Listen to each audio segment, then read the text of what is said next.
Salutations, ladies and gentlemen. Welcome to Podcast This Storm, where social awkward outcasts, crazy weirdos, and all around nerds convene to talk and debate all things pop culture.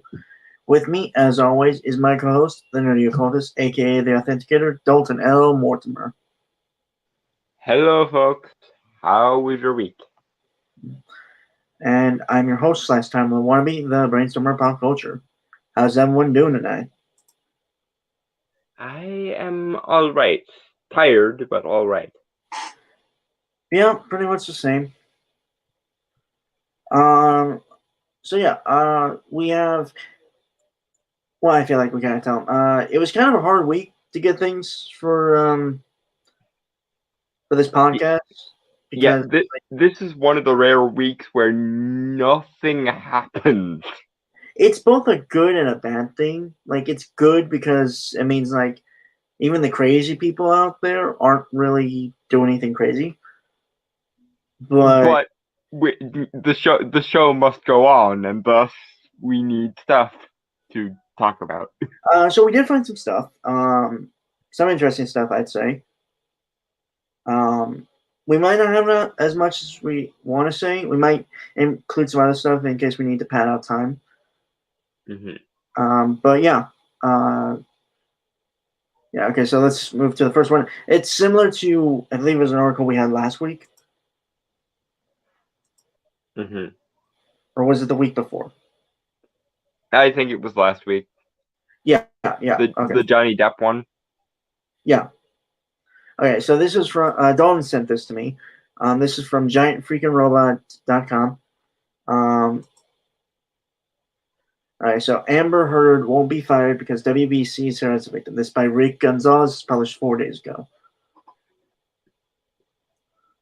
Yeah, just on the face of it, I'm calling bullshit. So much calling of so much bullshit. If you want a full story, please check out our last episode because Nolan went into a very large rant last week. Yeah. In short, Ms. Heard, you are the abuser from all of the evidence that we have, including video wherein you basically baited and belittled Johnny Depp for not shoving or hitting you, and then when he did finally just barely push you out of the way so that he could get the fuck away from you, you called him a bitch. And there are scars on him that imply that you hit him previously. Therefore, fuck you and fuck everything about you. And if you are honestly but goodnessly getting away with this because something, she's a woman, therefore she must be the victim, then fuck every gynocentric dullard at WB. Because you're enabling this bitch to abuse somebody who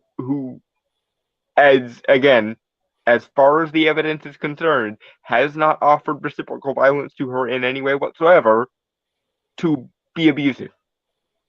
Yeah, you're allowing her to be abusive to him. So fuck all y'all. Right. Okay. A petition to get Amber Heard fired from Aquaman 2 has now garnered 1 million signatures, yet she's going nowhere. In fact, WB is expanding her role.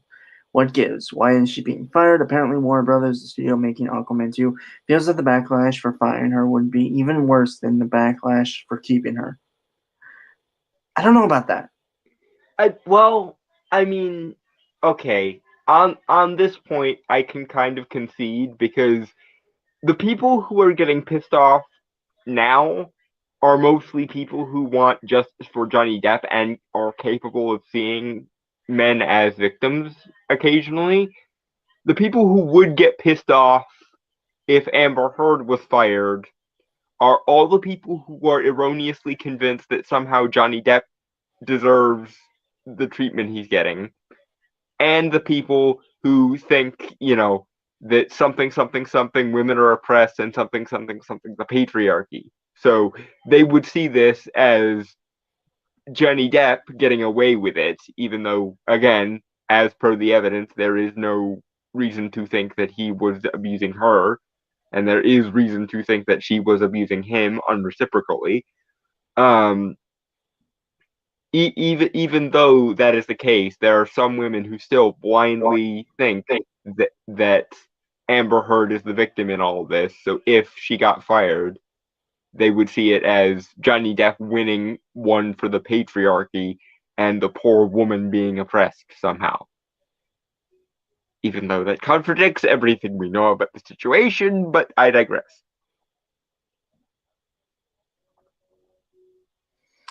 Right. Okay. It's Geekosity Mag that has the inside track, and they say Heard is seen as the victim in this scandal by WB. Consequently, firing her would be in poor taste and could cause a backlash. Okay, look, I can understand the backlash, but either way, you're kind of fucking yourselves. Yes. Either you should make as neutral a party of yourself as possible and frankly get rid of both of them, which would make sense because then you're not passing judgment over what happened or making a moral statement. You're just getting rid of the liabilities to your company, which in this case both Johnny Depp and Amber Heard are, from a PR and advertising perspective, are kind of liabilities. Or you can go with the evidence and fire Amber Heard for being an abusive bitch and let Johnny Depp have his fucking career back, thank you.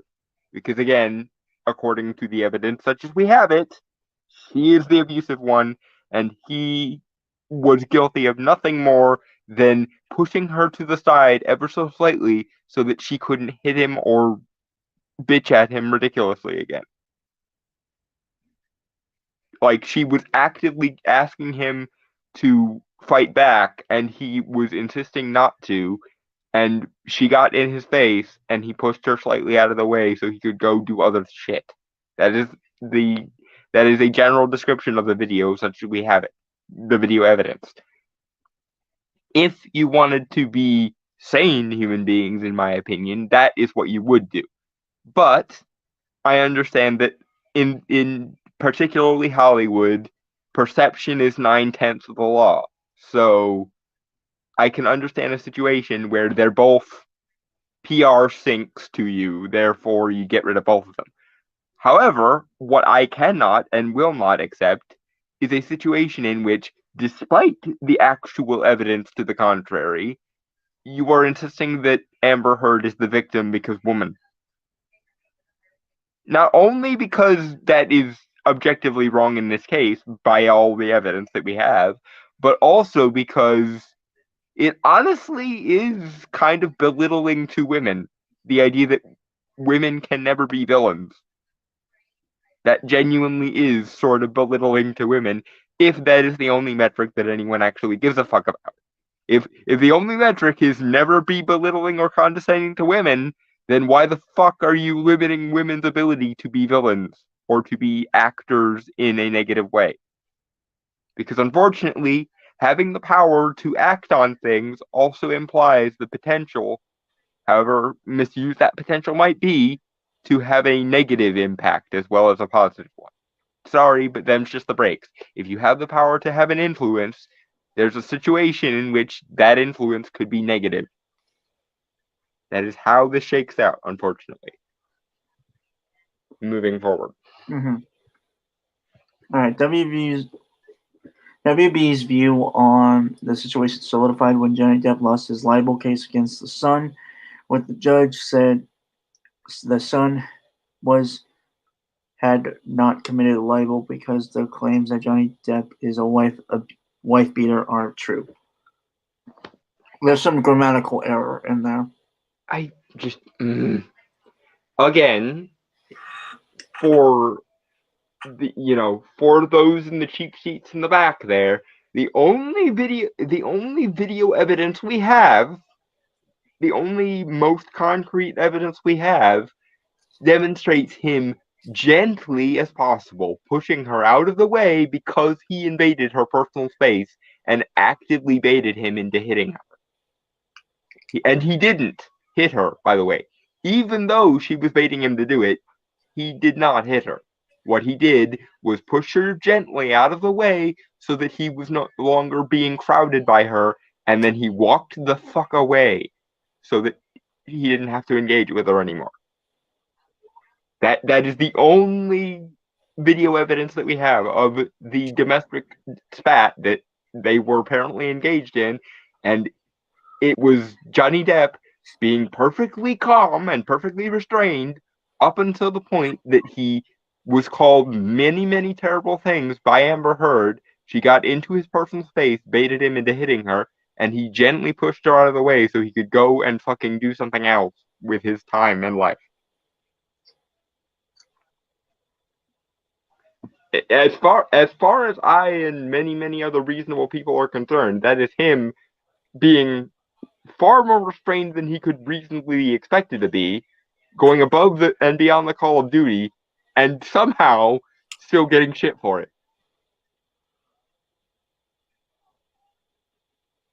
Moving on.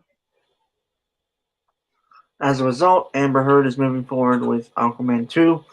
She told EU Entertainment Weekly, "I'm super excited about the amount of fan love and the amount of fan appreciation that Aquaman has acquired, that it has garnered so much excitement for Aquaman and Mera that it means we'll be coming back. I'm so excited to film that." Okay.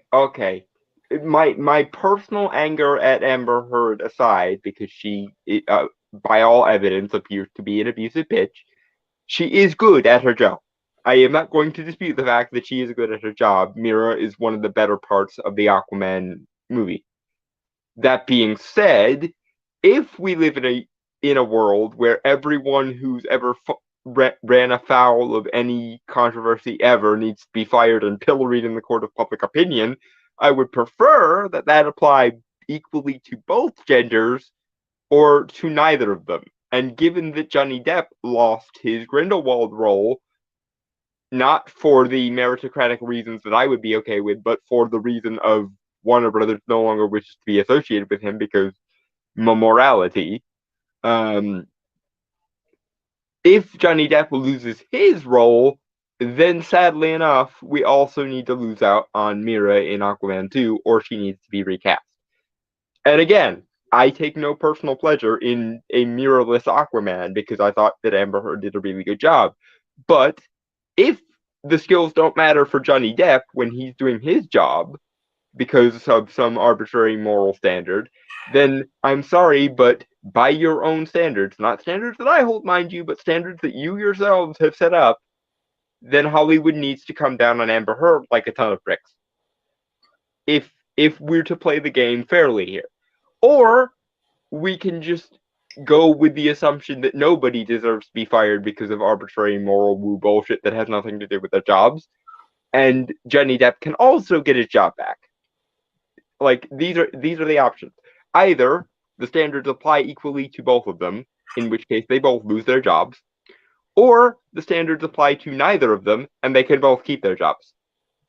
Or you can go with the evidence and Johnny Depp can be reimbursed for the terrible media treatment he's gotten as a result of being a victim of Amber Heard, and Amber Heard can go and fucking hang.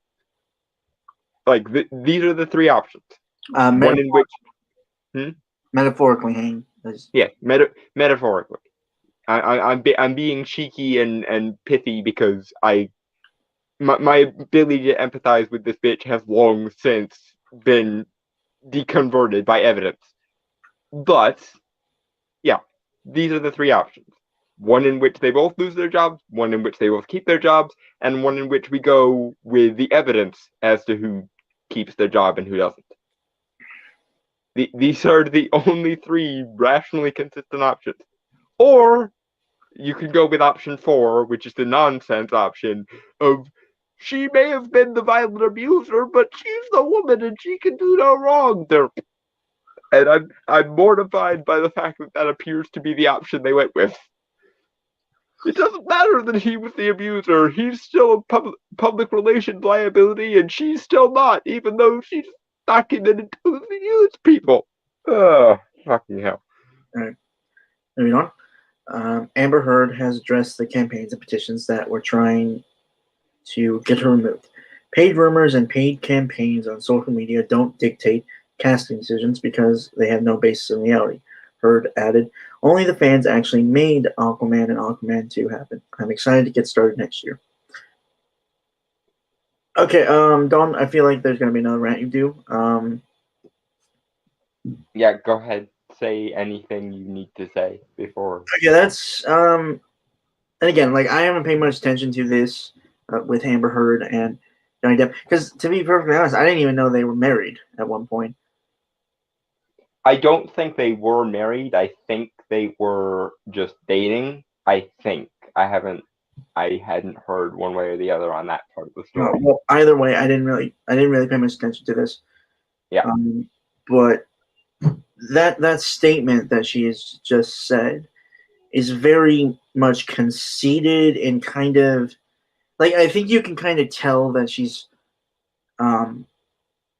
it's conceited, it's kind of bitchy, and it's I'm trying to say this in a very polite and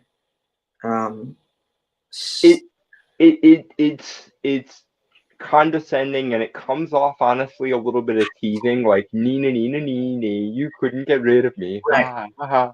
Right. And the thing is, I'm sure there are people that signed those campaigns that were fans of Aquaman and wanted Aquaman 2, but I think because they realized what Amber Heard had done and the unfair treatment that has happened to Johnny Depp, that if it's only right. I'm not trying to tackle this from a moral standpoint. I'm just saying, like, again, like, I'm agreeing with you on the kind of point of if one suffers, then the other has to suffer too, because she is involved in this.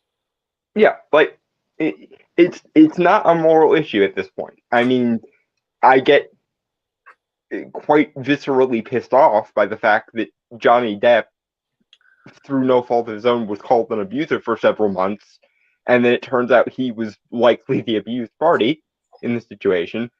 But in the matter of the hiring and firing business, I'm mostly just going based on logic. Either the standard applies to both of them, in which case they're both fired. The standard applies to neither of them, in which case they can both keep their jobs. Or the standard applies to the person who has the most evidence against them, which unfortunately, in this case, is Amber Heard. Or we can act like fucking cavemen who have not evolved since the fucking Stone Age and go, "But the women, save the women!" And again, I would really like to live in a world where that wasn't the option we went with, but that appears to be the option that WB seems to be going with. Fucking hell, Warner Brothers. Right. Moving on. Yeah, right. Moving forward. The drama between Amber Heard and her ex-husband played out in the courtroom. Okay, so they were. Okay, so yeah, they were married. That part I had not known, because oftentimes you never know whether the people are just dating or whether they're married, especially in Hollywood. But being that as a man. Right. All right. Yeah. So her ex-husband played out in the courtroom. Spousal abuse came from both sides. In one corner, we had Johnny Depp saying that he was the victim of abuse. In the other corner, there was Amber Heard claiming the exact same thing. They were both in court because Depp was suing The Sun, a UK tabloid newspaper, which called him a wife beater from his relationship with now ex-wife Heard. Okay, so they're divorced now. That makes sense. Yeah, especially given the video evidence that we have of her being a right bitch to him and him just calmly trying to get away from her and her not having none of it apparently. Like that's the part that pisses me off. Like if I didn't see that video, if there was no evidence, I wouldn't be this pissed off. But dude stood there in front of her as she called him every nasty name in the book and basically told him he wasn't a man because he wouldn't hit her back. And then he just calmly tried to get away and she invaded his personal space and started shoving him and shit. And he just barely like gently shoved her back so that he could get the fuck away from her, and then he walked away calmly. Like there was no malice or violence in his eyes at all. Granted, he's an actor and everything, but this was like a cell phone video or some shit. I doubt there was much performance going on. Right. And if there was performance going on, then I might wonder why the fuck Amber Heard decided to play the worst bitch since Cruella fucking DeVille. Because that's not a good PR move, as far as I'm concerned. Right. Okay, so moving on. Yep. Okay. In the eventual ruling obtained via the RAP, Judge Andrew Nicol said that Don Wootton, the executive editor of the news group, newspapers, and the Sun, had proved that their story was substantially true, also concluding, I have found that the great majority of alleged assaults of Miss Heard by Mr. Depp have been proved to the civil standard. Okay, now the logical question becomes by what standard? And I say by what standard, knowing full well that this is the English common law system in which a guy by the name of Marcus Meechan, aka Count Dankula, was convicted of spreading hatred for teaching his dog to do a Hitler salute as a joke on his girlfriend. What I mean is that the English common law system is kind of fucked at the moment, especially in Scotland, and I don't know what part of the UK Johnny sued the Sun in, but I doubt that their standard of um their legal standard of reasonable doubt is much better. Moving on. Yeah, okay. Before the ruling came down, things didn't look good for Amber Heard. Fans believe that Depp gave proof that Heard divvied out her share of abuse. Online petitions started to pop up that demanded she was removed from the planned Aquaman sequel. It looked like this was on its way to happening, and then came the verdict. Depp's libel lawsuit backfired on the once A-list actor. He was immediately fired by Warner Brothers, the same studio that is also producing the Aquaman sequel as Grindelwald from the Fantastic Beasts franchise. Again, like we've covered this before, like last week. So if you want, Yeah, if you want a more in-depth examination of how that whole clusterfuck went down, then go there. Also, I would point out that Johnny Depp is appealing this verdict, so in my mind, that means that the proceedings is not over. Like the first round of proceedings is over because the verdict was rendered. But if that verdict is being appealed and has legitimate grounds to be appealed, then maybe I'm being a little bit too autistic and a little bit too spurgy here. But if there's legitimate grounds to appeal, and some of that includes video evidence that is publicly available, then it ain't over till the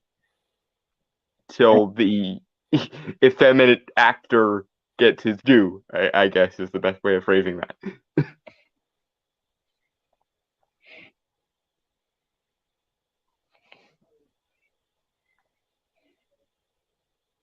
Moving forward. right. Okay. Amber Heard's ex Johnny Depp announced the move in an apology he posted on his Instagram. In light of recent events, I would like to make the following short statement. Yeah, sure. Yeah. Again, I will read it again just to make sure we have clarification. Firstly, I'd like to thank everybody who has gifted me with their support and loyalty. I've been humbled and moved by your many messages of love and concern, particularly over the last few days. Secondly, I wish to let you know that I have been asked to resign by Warner Brothers from my role as Grindelwald in Fantastic Beasts, and I have respected and agreed to that request. He then concluded with, finally, I wish to say this. The surreal judgment of the court in the UK will not change my fight to tell the truth, and I confirm that I plan to appeal. My resolve remains strong, and I intend to prove that the allegations against me are false. My life and career will not be defined by this moment in time. Thank you for reading. Depp And told, I'm sorry, just yeah, and I'll say it again. Good for you, Johnny, for not rolling over or making it sound like an apology for something you didn't do. Um, good for you for sticking to your guns and you know saying that you weren't, the accusations were false. Because I could see an alternate situation of this where he makes a statement and it's worded like an apology, and then everyone just assumes he did it. But to Johnny's credit, he didn't do that, and he came out right away and made it clear that he was going to appeal it. So good for you, Johnny, and good luck with the appeal process. From what I've seen, which granted might be biased, but from what I've seen, you deserve the appeal, and the UK legal system can go fuck itself.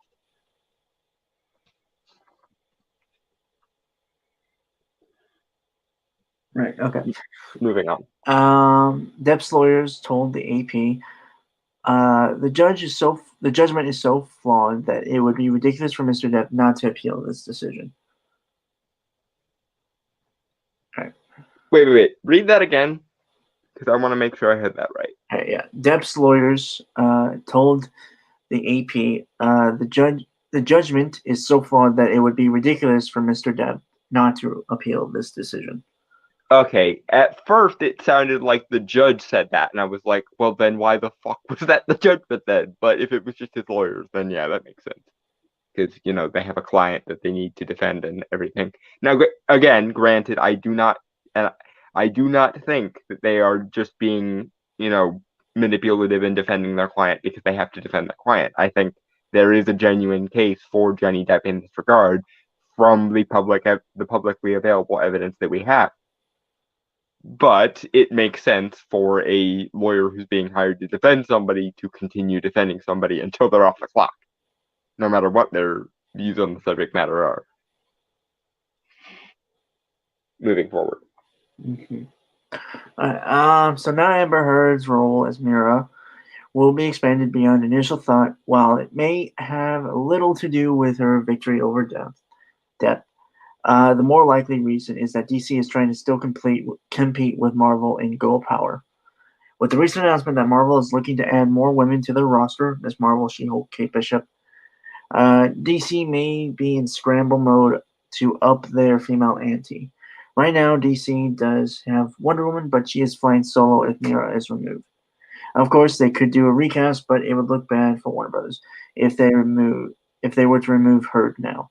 DC also has Harley Quinn and her Birds of Prey, but they are sadly R-rated and not family friendly. And also died on their ass because it was a terrible, terrible movie. Yeah, Are we not going to mention that part? I can't remember what podcast, but we reviewed Birds of Prey. If you look through our back catalog, I think it was in the 60s. We did it. Yeah, Yeah, I think maybe. Either way, we did a review of it. So if you want that, look through our back catalog of episodes.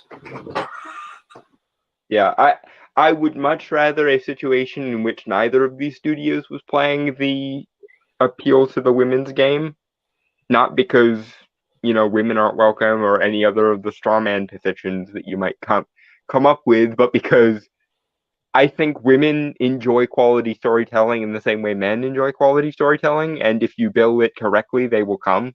And by they, I mean everyone, not just one particular demographic or other.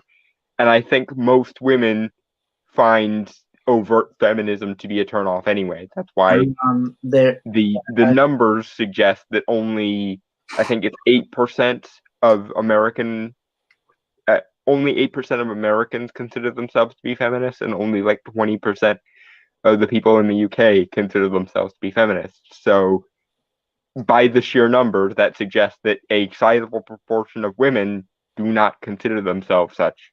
um, oh, I mean, if we want confirmation, I'm sure we can ask like Nerd Wonder or Maranya. Or Feisty Fan, or any number of other women who have been nerds for as long as they have been pretty much alive. Yeah. And in Maranya's case, that means like dating back to the time when, the Marvel bullpen were still doing their thing back in the 60s and so forth. So yeah. Yeah. All right. So, shall we continue? Mm-hmm. Okay. It will now be interesting to see just how large a role Amber Heard will play in the Aquaman sequel, but it does look like she is here to stay. For WB, it's a lose-lose situation, and they decided to take the backlash for keeping Amber Heard over the potential backlash for firing someone who the public may perceive as a victim. And that is the end of that one. Well, okay, first of all, even if the public at large perceived her as the victim, which I doubt, because it seems like the court of public opinion appears to be turning on to Johnny Depp's side, especially since he released actual video evidence that suggests he was, at the very least, taking less than his he was taking more than his share of the abuse directed at him, and was giving much less in return, at the very least. And again, I'm well aware that in most cases of domestic spats or domestic abuse, it's a mutual combat situation, i.e., both sides are giving and getting. But at least from the evidence we have, Johnny restrained himself to a ludicrous degree, frankly, well above and beyond the call of duty, and Amber Heard was being willfully and frankly criminally confrontational almost the entire time. So yeah, no. It doesn't matter if the court of public opinion sees her as a victim because woman. It matters, A, are those beliefs well founded in logic and reason and evidence? And B, are they correct? And C, even if they did, Warner Brothers is still an entity unto itself and can make its own goddamn decisions. So I'm not letting Warner Brothers corporate hide behind the public opinion card on this one. I'm sure that if every CEO in Warner Brothers thought that Amber Heard was a violent bitch, she would be gone. And I'm sure if everyone knew that Johnny Depp was a, calm, kind of effeminate hipstery dude like he's always been, they would be willing to stand by him for that. I'm betting that at least a few people in the Warner Brothers hierarchy genuinely do believe that Amber Heard is the victim here. And again, barring any other evidence that she might have, which I grant might exist, the evidence that we currently have available to us suggests that she was doing more than her fair share of the abusing and was taking far less abuse from Johnny Depp. Moving on. Mm-hmm. All right, so that was the end of that article, and now we're moving on to a trailer that I don't think really got much attention this week. No, I actually only saw it because Grace Randolph, I believe, was doing a reaction to it. And what made me want to do a reaction to it on our end was apparently Grace Randolph has never been exposed to the IP of Tom and Jerry before. And I thought that was so weird that I kind of had to do a double take. Like, I can't think of a single child who grew up in America or probably most of Europe who didn't, at least at some point, grow up on Tom and Jerry cartoons of some form or fashion. Like Tom and Jerry is, in my opinion, in the same general ballpark as like Looney Tunes or Peanuts as far as how universally loved they are. So I can't imagine somebody being that sheltered that they've never heard of Tom and Jerry. Right. Yeah, I saw this trailer. I didn't recommend it. Dalton did.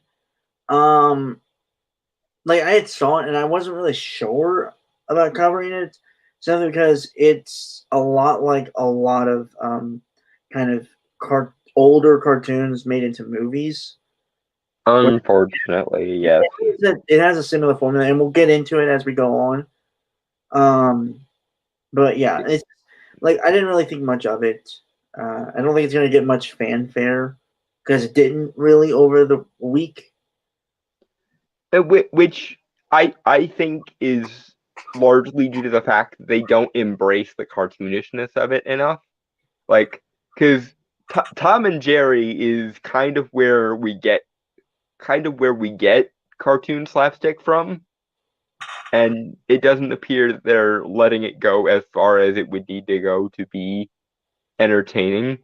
Mhm. And I think there have been enough, cartoons enter the real world type movies between like Alvin and the Chipmunks and the Smurfs movies and the Yogi Bear movie with Dan Aykroyd as Yogi and so forth. All those that every time somebody sees cartoons in a live action setting now, they just sort of roll their eyes unless it's like really, really good along the lines of Roger Rabbit, and this ain't it. But we'll get into that as we go. Yeah. All right. Banana. Banana. After a lifetime of being the world's most famous enemies, you can count on me like 1, 2, 3. Tom and Jerry are about to start over. 'Cause that's what friends are supposed to do. Oh yeah. Okay. Again, like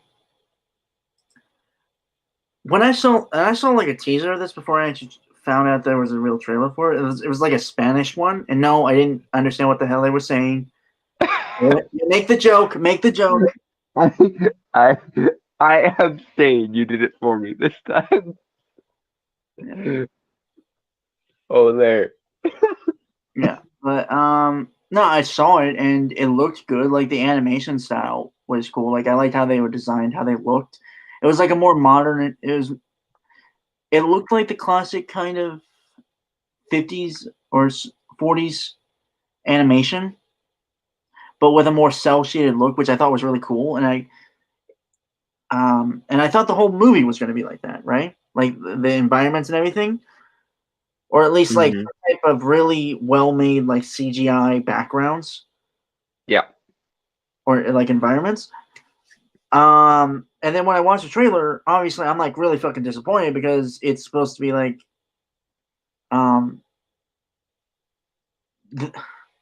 just cell shaded like cartoon animals in the real world. And honestly, I don't think it really gels as much as people think it would. Well, I mean, this could work if that was part of the joke of like something along the lines of Roger Rabbit or Space Jam. Right. But my main issue is it doesn't work. No, and just from the section that we just watched, my question is, why did you go with the modern soundtrack? Like, I don't know. I get that song is very popular and everything, but that dates this movie just automatically. And the thing about Tom and Jerry is They're timeless. they're timeless and they're supposed to be. Like, there's a reason why I grew up with Tom and Jerry in like the late 90s and early 2000s, even though Tom and Jerry go back 80 years or so. There's a reason why Brainstormer grew up with them even, and he's even more recent an addition to the human race than I am. Because Tom and Jerry are simply funny. they hit on something that's universally funny to a large percentage of people, especially when they're young, and as a result, like I said, Tom and Jerry are right up there with the Looney Tunes or the Peanuts in terms of just how universally loved and recognizable they are. There's a reason why when I saw Grace's reaction to this, like all the comments were, "How in the hell did you?" All or most of the Tom and Jerry video comments were, "How the hell did you grow up in a landscape without Tom and Jerry at any point, Grace?" And I second that emotion, by the way. How the hell did she grow up in a world without Tom and Jerry? And before you say, well, her mother or her parents didn't expose her to it, apparently her mother had heard of it because Grace specifically said that she asked her mom about this, and her mom's reaction was, "I love Tom and Jerry." So, wow. Like I'm and like it's not that Tom and Jerry haven't been like honestly they're set in different time periods, hence why that's also I think that also helps with their appeal as a timeless nature. Yeah, and if nothing else, the direct-to-video movie parodies that feature Tom and Jerry show that you can stick Tom and Jerry in just any setting, and it'll work. Yeah. There have been stories where Tom was like a witch's cat or a wizard's cat in both the original cartoons and in something like Tom and Jerry and the Magic Ring, which I just rewatched the other day when I heard about this. Yeah, I had it on tape, actually. I had that on tape. Apparently, it's on Netflix right now because I was just scrolling through Netflix looking for something to watch and it was there and I was like, oh yay, Tom and Jerry. And there have been movies where they go to Mars or movies where they're, like I said, inserted into every movie parody you can imagine, whether it's Willy Wonka or Wizard of Oz or basically any public domain movie they could manage. They've stuck Tom and Jerry into. They've stuck Tom and Jerry next to Sherlock Holmes, and it worked. And in Nutcracker and God knows what else. So, yeah. Yeah. So I just this like from the first 20 minutes, like the weird thing is it's not bad. Like it works because it has that Tom and Jerry feel still. It feels like Tom and Jerry have been stuck into a really unfunny like comedy.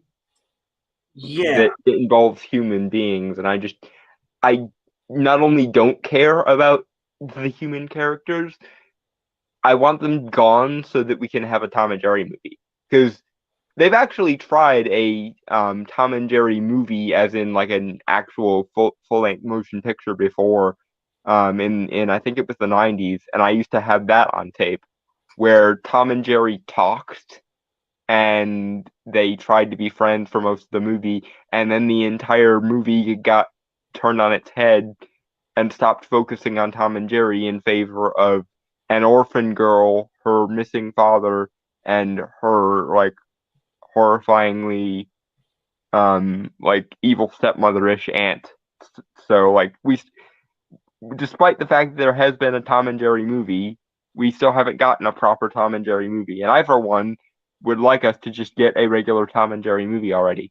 And as I mentioned on the in the comment section of Grace's reaction to this, I think if you wanted to do like a live action or quasi live action Tom and Jerry, just do a version of Mouse Hunt but with Tom instead of Nathan Lane's character. It basically already exists. Yeah. If you want to see a good Tom and Jerry movie, just watch Mouse Hunt. Okay. So shall we banana? We shall banana. In the big city.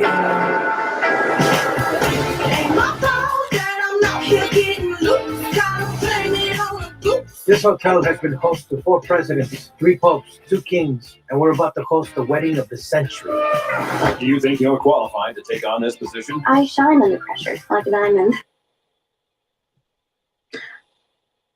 I don't know why, but I feel really bad for all the actors in this because, like, it's not that they're bad actors. Because from what I remember, these are pretty good actors. Like, even comedian actors.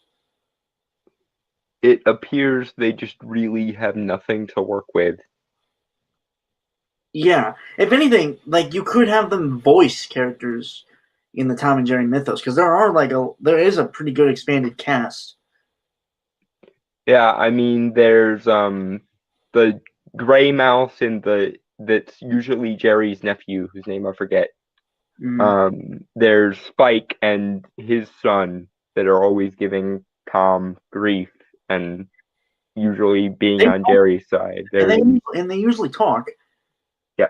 Not to mention the other cats that work with Tom sometimes. Yeah, there's the black alley cat that usually ends up getting in a duel with Tom over who gets to eat Jerry. There's the white female mouse that usually makes Jerry go all gaga over him and so on. And do you remember that episode that was like one of the darkest episodes? I think it was the darkest episode of Tom and Jerry, where like it was where Tom got obsessed with like this really hot girl cat. I mean, yeah, cat girl is something quite different in this day and age. Girl cat.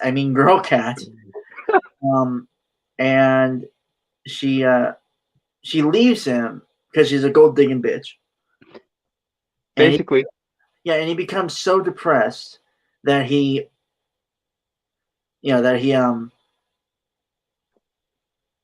just waits for a train to come and hit him on a railroad, on a train track. Yeah. And Jerry has the similar problem by the end, and they're just both waiting to essentially commit suicide by train. Yes, and then there's the other sort of half of that where Tom dies and goes to hell. And yeah. The only way he can get out of hell is by getting Jerry to forgive him for all the shit he's done, and yeah. But what we're trying to say is that you could have and this reminds me of when Genndy Tartakovsky tried to get a movie off the ground for Popeye. Like it was a fully CGI movie, and there are like clips and stuff of it, like a teaser, proof of concept trailer on YouTube. You can check out. Yeah. And to be fair, a Popeye movie has worked in the past because there was that one with I think it was Robin Williams who played Popeye. Mm-hmm. Yep. But again, my point being is, you can do a movie, but I think you have to.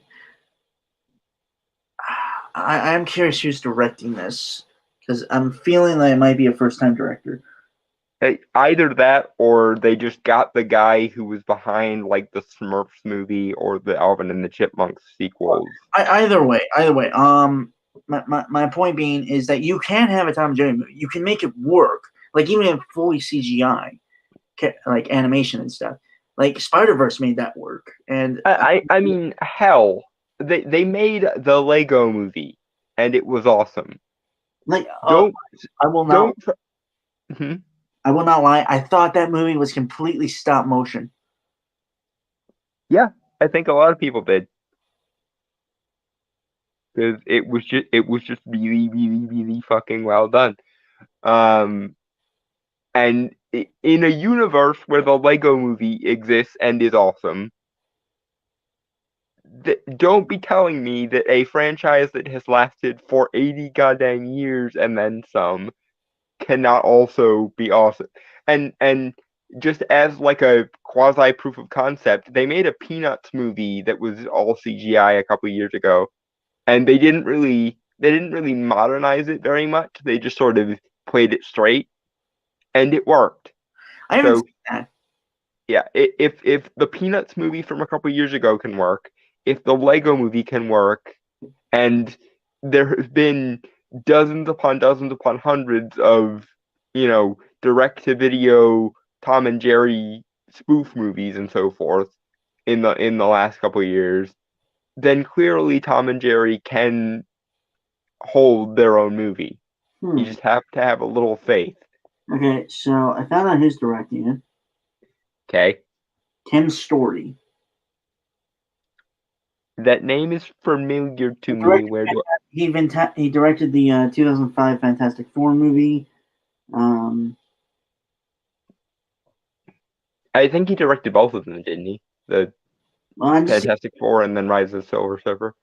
I'm just seeing like Fantastic Four here. Then you got like Barbershop, which I like. Taxi, the 2019 Shaft. Ride Along 2. Ride Along Super Ninjas. Huh. Okay, so this is the director who is not.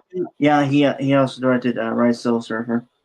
Okay, I was gonna say because I'm pretty sure both of those were his babies. So it's not like he's a bad director. Like he's done some good stuff and he's had some flops, but yeah. But this doesn't really feel like he's trying. Is the thing. Yeah, who's writing it is my question because it might just be the writing team is terrible. Give me a second. Mm-hmm. But yeah, yeah, like even the dialogue seems kind of dated as well. This is what out of touch Hollywood writers think modern people sound like. I think is the thing. And once again, dear Hollywood, the more current and with it you try to sound, the less current and with it you will actually be.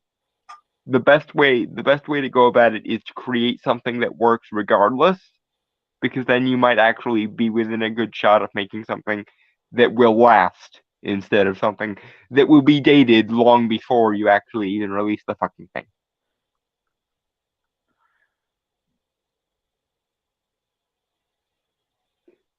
Okay. Shall we, Banana? Yeah, so I'm looking at apparently there are like 3 screenwriters for this. Oh dear. Well, okay. Like it could be like who was writing, like who signed up to write for it, but it depends on who's like the actual one, like with the script that's being used now. Okay, that's fair. General rule of thumb though, the more screenwriters on something you have, the more time that's been fucked over in the writer's room. Yeah. Generally speaking. So like I'm a little bit worried. Oh, there's one person who I think Tom and Jerry's like his first outing. Okay. Let me check the third person, which is I think a woman. Probably a woman. Okay. That sounds bad. Like it make it sound bad. But We're not saying that her writing ability is in any way related to her gender at all. no, it's just like her name was April, so it's just Yeah. So assuming female. Yeah. Hasn't done a lot of writing. Like some things, like I mean, there's Charmed, like the 2005 one. Okay, well, that's not terrible. He said cross. Oh, Southland. It's a police show. Okay, so. Well, that was an additional crew, not a writer. Okay. Yeah. So these are fairly like average writers for the most part. Okay. So that doesn't really inspire confidence, mainly on the fact that when you have someone who, and like I'm gonna be honest, comedy, I'm sure a lot of people can agree on this. Like comedy is like one of the hardest things to get right and do. There's a reason why it's an old cliche to say dying is easy, comedy is hard. Yeah. So when you have like a first time writer or writers doing a pure, because Tom and Jerry, let's be honest, is completely comedy. Yeah. Yeah. Especially like slapstick comedy, which hasn't been really used in years. Unfortunately. In mainstream, I mean. Yeah, for whatever reason, yeah. Yeah. But trying to have someone, and I'm thinking this is going to be more like kind of, it's not going to be physical comedy or slapstick comedy. It's going to be more it's going to try dialogue comedy. And most of that stuff doesn't stick or work. Dialogue comedy in which the two most, by definition, comedic characters cannot speak. This is already sounding like a terrible idea. Right. Okay. Shall we banana? We shall banana. Poor Rihanna. One other thing. We have a mouse problem. With my what now? I'll catch it, sir. Everybody gonna shine. I was born like this, don't even gotta try. Oh, wow, this is so detailed. We could hire an Yeah, I'm not really feeling anything. Like, not even like malice or anything. It's meh to me. Like, I'm cringing slightly at the delivery of some of these. Like one of the red flags for a comedy is if the audience feels as though the line was put there specifically to make them laugh, especially if there's a pause in between that line and the next line, then honestly, I think there's a law of inverse returns with it. The more you offer a one-liner or a zinger in a comedy, the less funny it will be. Unless you are very, very good at making it sound as organic as possible. And definitely do not leave an awkward, dramatic pause for laughter in a comedy. Ever. Ever, ever, ever. if I was doing this, and like if it was supposed to, if I could fit in dialogue, I mean, mainly my main thing would be trying to get more physical comedy or slapstick, because it's Tom and Jerry. But if I had to, like if it was a mandatory thing to have dialogue, I would take a lot of inspiration from I don't know. Okay, I'm sure people. Actually, no question. Do you know what Naked Gun is? Yes. Okay. It was actually based off a show that got canceled because the I believe it was CBS at the time didn't think people could get all the jokes that were happening in the show. Ah. Yeah, that I did not know, but it doesn't surprise me. Yeah, the show was called Police Squad. Anyway, it was creative because it was slapstick. It combined various different humorous elements that made it work. And there are episodes on YouTube that you can find. Just type in Police Squad. Ironically, they took ideas that they had for the show and made it into the Naked Gun movies. Yeah. But yeah, no, it's just yeah, it's, again, like I don't really feel anything. This doesn't really elicit any type of emotion for me at all. Yeah, the only feeling I get from this is just piles and piles of awkward, like stacked on each other. Right. Just I don't know. Like it all feels stiff and forced and like just not compelling. And I would go a slightly different route with my approach to if you have to have dialogue in this, because Tom and Jerry have contemporaries that were more dialogue focused, like Looney Tunes. A lot of the comedy in Looney Tunes comes from the banter between the characters. So if you have to have dialogue in a Tom and Jerry movie, it should be like something out of a classic cartoon, or hell, even something like The Mask, because The Mask is basically a living cartoon. Well, the movie with Jim Carrey, not really the comics or anything, because oh no, do not put Tom and Jerry in a Mask movie based on the comic, or I swear to God, I will accuse you of animal cruelty. I think I might have an idea on how I could have tackled Tom and Jerry. I would take a lot of inspiration from like Phil Lord and Chris Miller, the guys who did. Well, they produced Into the Spider-Verse. They directed 21 Jump Street, the Lego movie. I believe also the other Lego movies, like Lego Batman and Lego Ninjago. I haven't seen Lego Batman was not theirs, and Ninjago was not theirs. Oh. I know they directed both of the mainline series Lego movies and both of the 21 Jump Streets and Spider-Verse. But aside from that, I don't know. Well, my thing is that they take the thing of, like, they take these ideas that you think wouldn't work, but do it in a way that you don't expect it, but also expect it. It's like you don't expect it, but it makes sense. It's not subverting expectations. It's just giving you something you didn't know you wanted, which is not the same thing, Hollywood, and that's another thing you need to get through your thick skulls. But what I'm saying is, like, if anything, and there's always like a neat little that they're just good at making these stories of, like, you enjoy them, and there's also like a lot of other stuff there. They're actually kings of comedy, I would say. Yeah, the key word in all of Phil Lord and Chris Miller's movies, in my opinion, is one that I wish would become tattooed spontaneously in every Hollywood writer's brain, and that's sincerity. Mm-hmm. They don't pad out their topics in order to mock them. They pad out their topics in order to actually be heartwarming and sincere, to actually play it straight. And if somebody took that approach to something like Tom and Jerry, you'd have a classic in about five minutes.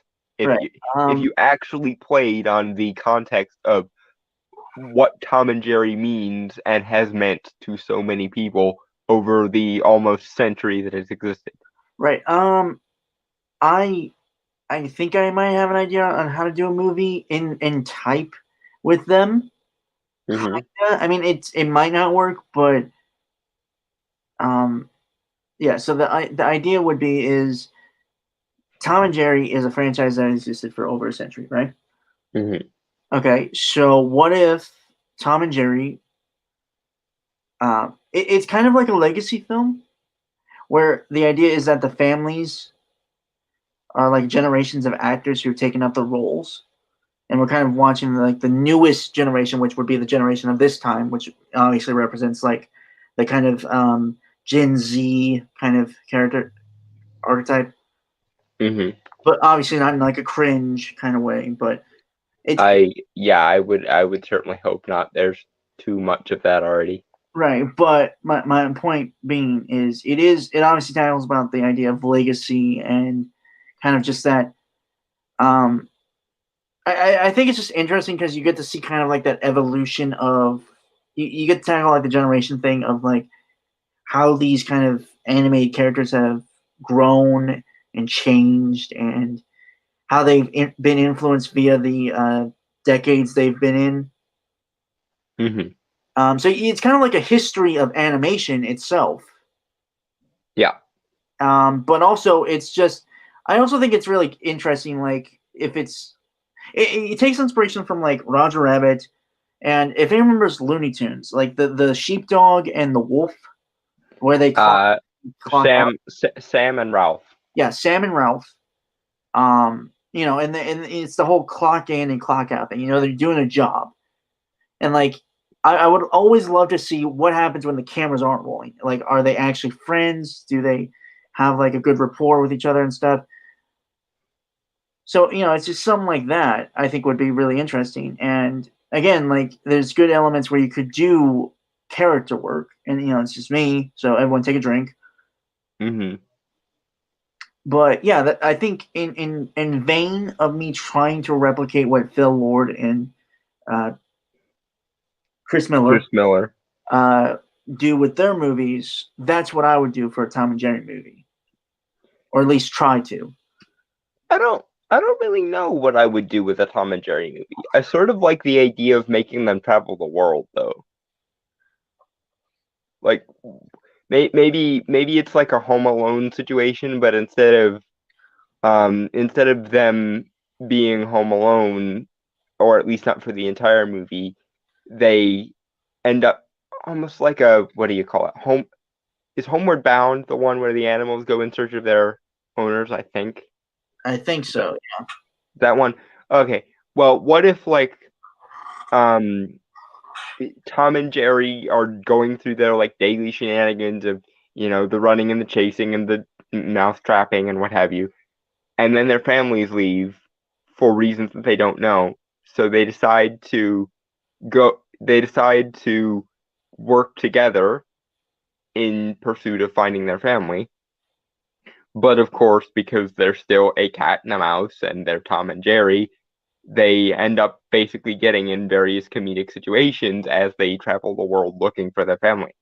And then you can see, like, how do Tom and Jerry react to being in, I don't know, Paris, France, or, you know, south of the border in Mexico, or in, you know, Greece and so on. And you could even have it to where, like, they imagine themselves in various different times based on whatever landmarks they're in. So you could have almost like doing a compilation film of like Tom and Jerry in various settings, to where you could have that, like, they go to ancient Rome and they find themselves in the Colosseum, and that cuts to a version of Tom and Jerry but set in ancient Rome or ancient Greece, and so on and so on.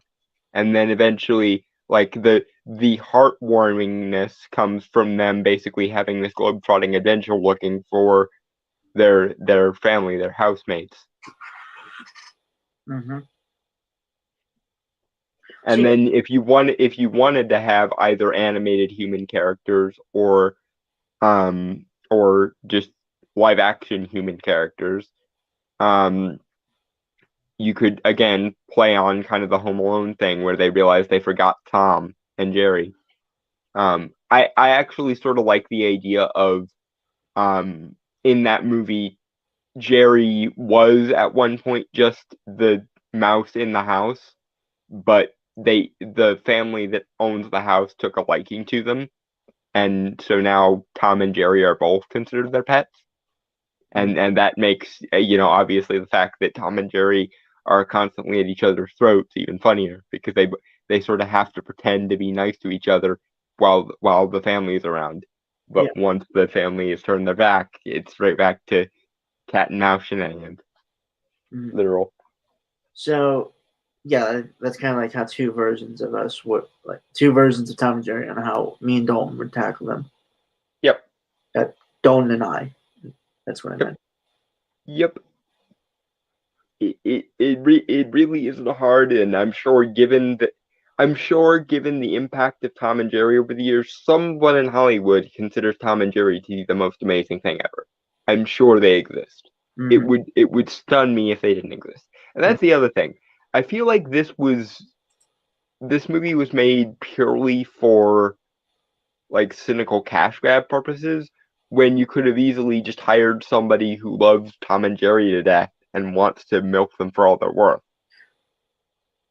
Yeah, and that probably would have been a much better movie. Honestly, you know what? I think what would be interesting is, well, obviously, I would get like maybe a couple animation directors. But if anything, maybe Brad Bird. That might be a good idea. Yeah.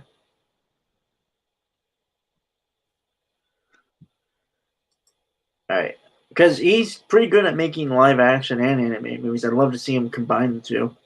Or actually, who was the guy who made the show We Bare Bears? Because that's the modern like animated thing that reminds me the most of classic cartoons, and I think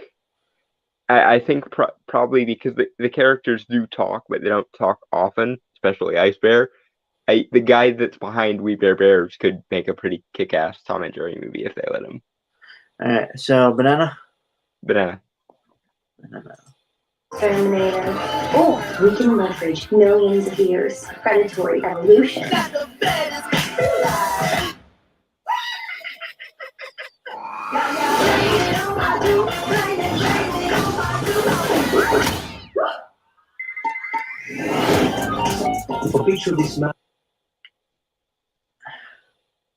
Yeah, again, like I'm just not feeling it. I think there are a few reasons. Number one, Tom isn't overreacting like he usually does when he's in pain, and that robs some of the creative spark. And number two, you don't feel the impact. I think a large part of what makes Tom and Jerry work is you feel the impact when Tom gets flattened into the shape of a table, or Jerry accidentally gets run through a cheese grater or something along those lines. You can kind of feel their pain. Often with Tom's customary yell that he does that I can't do. Yeah, it's not even that. It's just, I don't know, like, I mean, yeah, I just don't, like, I like the looks because they do look classic and stuff. Just, There's no reason to meddle with Tom and Jerry's design because it's Tom and freaking Jerry. I mean, you'd have to go back like 50 years to where their design was any different anyway. So yeah, leave it alone. My main issue is they just don't, their models, like their model designs and stuff, don't translate well in like the real life sets. Yeah, they don't look like they belong there. It looks almost like one of the human characters is imagining them there. Kind of like I don't remember what show it was on, but there was a TV show where one of the characters had head trauma and he started imagining Stewie Griffin in like the background, and it sort of feels like that almost. Right. And yeah, it kind of reminds me of that of one of the anime movies that tried to implement live action before Roger Rabbit really popularized it, or tried to popularize it anyway. Was Cool World. I didn't really see it myself, but if anyone knows that movie, feel free to mention it. I've heard of it, never seen it. I don't really know much about it. Yeah, it had Brad Pitt in the lead role, I believe. Oh.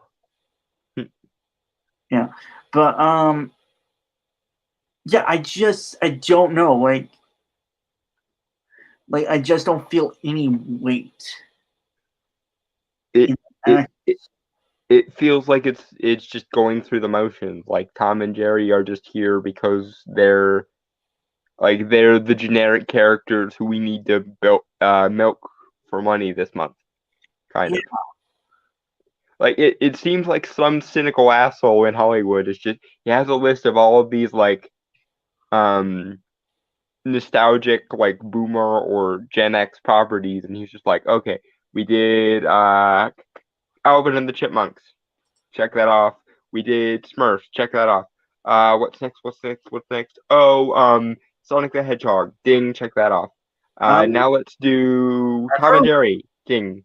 Well, I heard Sonic the Hedgehog was actually pretty good. Yeah, it was. It was among the better of those options, and as a video game movie, it was freaking amazing because video game movies are usually shite. But being that as it may, I'm feeling a lot of cynical exploitation and not much actual love for the characters going on here, and that's a shame because, like I said, there are movies that do evoke classic cartoons or classic like icons of animation, like the Peanuts, that are really good, or Mr. Peabody and Sherman was another one. It came out the same year as the Lego Movie, actually. I haven't seen that one. I heard about the Captain Underpants movie. I haven't seen it. I heard that one was good, but mostly forgettable, kind of. Well, I think I haven't seen it either, to be perfectly honest. Yeah. Yeah, I remember those books when I was a kid. Yeah, I do too. They were always like, every time there was a school book fair, they were always like right there. It was that, and it was the Diary of a Wimpy Kid books later on. My younger brother got really, really big into those. And I would always joke with him, like, how did you get my diary? Right. But yeah, no, I just, again, like, I don't really feel much with this trailer. And it's a darn shame because, like, everyone has some kind of nostalgia for Tom and Jerry. Like, from Brainstormer's age all the way back to my great-grandma, may she rest in peace's age. Everyone has good memories of Tom and Jerry. This should not be this hard. to make me feel things for Tom and Jerry. All right. Banana? Banana. Mouses, tweet it out to Instabook Face or TikTok. We will be ruined. No, sir, that's not gonna happen. That rodent is toast.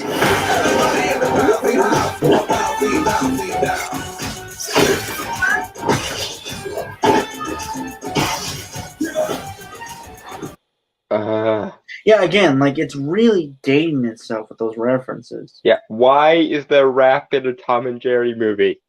No, it's not even that. It was the so Michael Cena was saying. Yeah, the list of social networks. Yeah, but it was said in a way that you just, like an older person would. Yeah, like this is how the adults talk, right? About the social medias that kids have, right? I don't like. It could be funny, but I don't know. Just This feels like it would have been a much fresher joke back in, I don't know, like 2007, like when Facebook and Twitter were just getting going. Like if this were 2010 or 2012, maybe you could have gotten away with that joke. I mentioned TikTok as we talk. You mentioned TikTok as Tiki Talk. Yeah, I don't. I mean, I get the joke. The joke is supposed to be that he's out of touch, but in all honesty, it just kind of comes off as you as the filmmakers are out of touch. Yeah. I think we now live in a world where even like the most boomery of parents has a Facebook or Twitter or what have you. So, or maybe not Twitter. But I will say that those who do like TikToks are like extremely funny when compared to those who try to be funny on TikTok. Yeah, I don't use TikTok on principle because I don't either. Well, for one thing, I don't like adopting new social medias just for the sake of it. I will get a social media as and when I feel it is interesting enough for me to get one. But also, and I use this term loosely, witch community on TikTok went and hexed the moon and pissed off the entirety of Faye. So yeah, I'm just not getting anywhere near TikTok until it's nuked from orbit because I'm not getting on the wrong side of map. Okay, it's not happening. Thank you. No, I don't want to die frozen into a fucking icicle. It's just I don't know, like this. And like, okay, I'm putting on my director's hat here, so get your drinks ready, folks. Yes. It doesn't even look like a cartoon, which is what it's supposed to be based off of, you know? Yeah. Like the colors are very muted. Even like even the cartoon characters, like their colors are very muted. Like I could get like if you want the real world to be muted, but have the cartoons be more vibrant, that makes sense. Yeah, because it's contrast and everything. But you're not even doing that. You're also crippling a lot of the impact of the slapstick because Tom isn't allowed to over exaggerate his pain and Jerry isn't allowed to scheme. And if Jerry isn't allowed to scheme and Tom isn't allowed to overreact to shit, that's like half of your appeal just down the drain as from the get-go. Right. Yeah, I don't know. Like I'm not feeling any of this. Part of me wonders if they're not afraid to do slapstick because something violence. I mean, they're doing slapstick. It's just it doesn't. You just don't feel it. Right, but you know what I mean. Like maybe they're holding back on the slapstick because they're worried that somebody will accuse them of violence or something. Oh, fuck off! Yeah, which Avengers Endgame. Yeah, the moment you censor Tom and freaking Jerry is the moment where you are officially a silly human being. Yeah. Let Tom and Jerry be Tom and Jerry, or don't make the fucking movie. Like the whole You point idiot. about Tom and Jerry is it's a cat and mouse. And have you ever seen a cat chase a mouse? I have, and I've seen one kill one. My cat used to kill moles.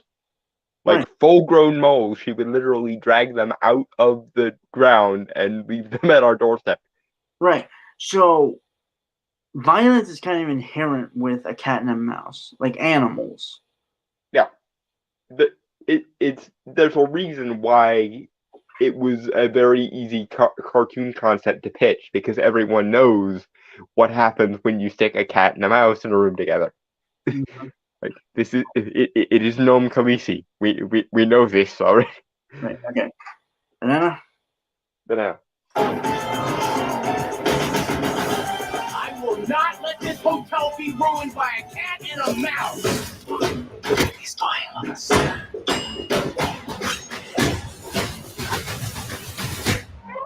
I think I might have just pulled this off. Really?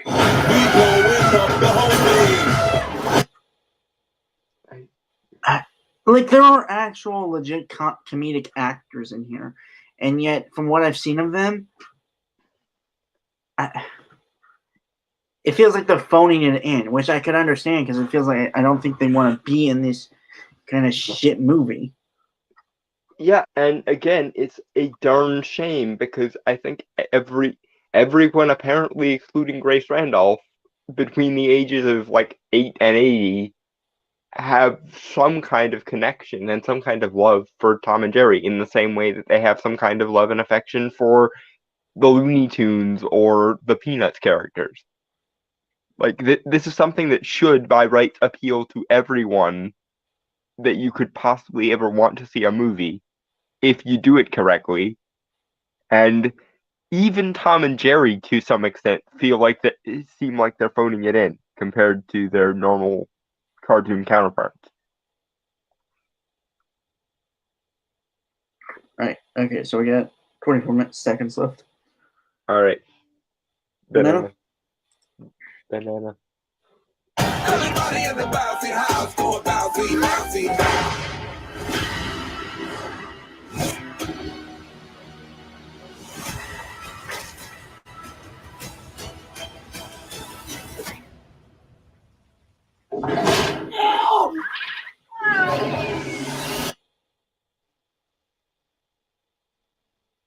Sorry. Everything's kind of yeah. Okay. Let me close another window. Okay. I think that's why I was going slow.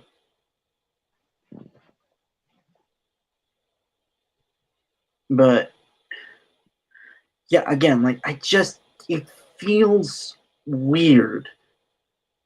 Empty. Yeah. Empty, I think, is the best way to put it. You made Tom and Jerry boring.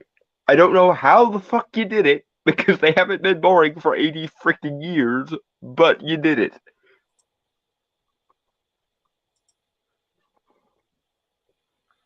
Yeah, I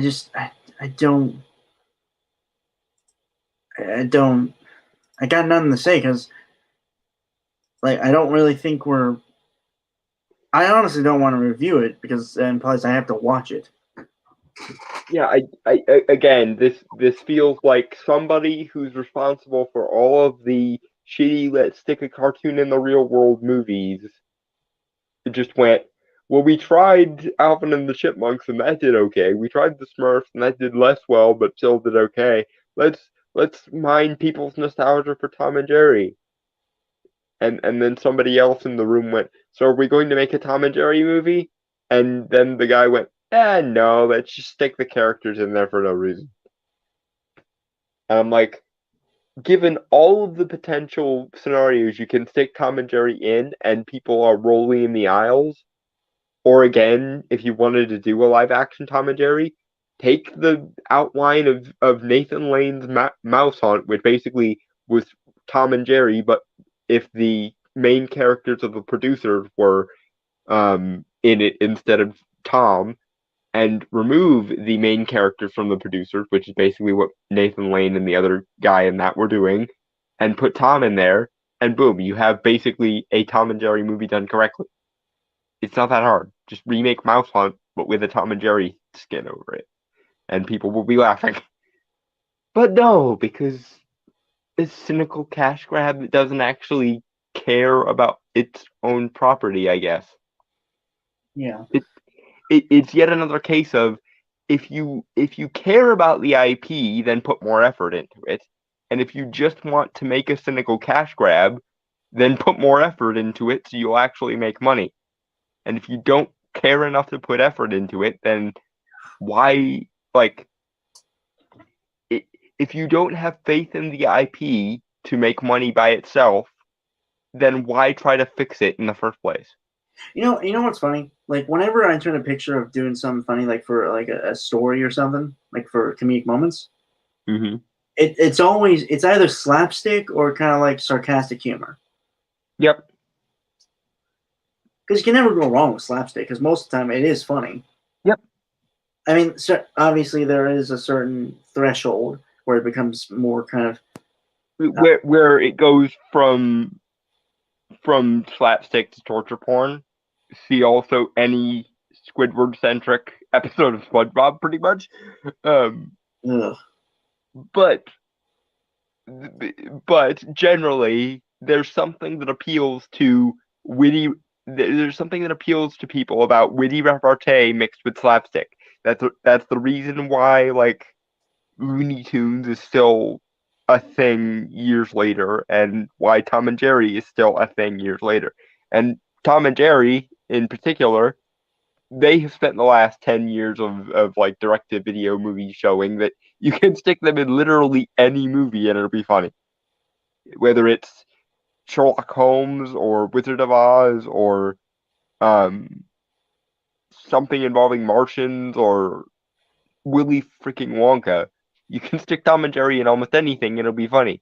Which leads us to the immortal question of, if you can make Tom and Jerry in the middle of Willy Wonka and the Chocolate Factory funny, and you can make Willy Wonka, and you can make Tom and Jerry interacting with Sherlock Holmes funny, why in the hell could you not make this funny?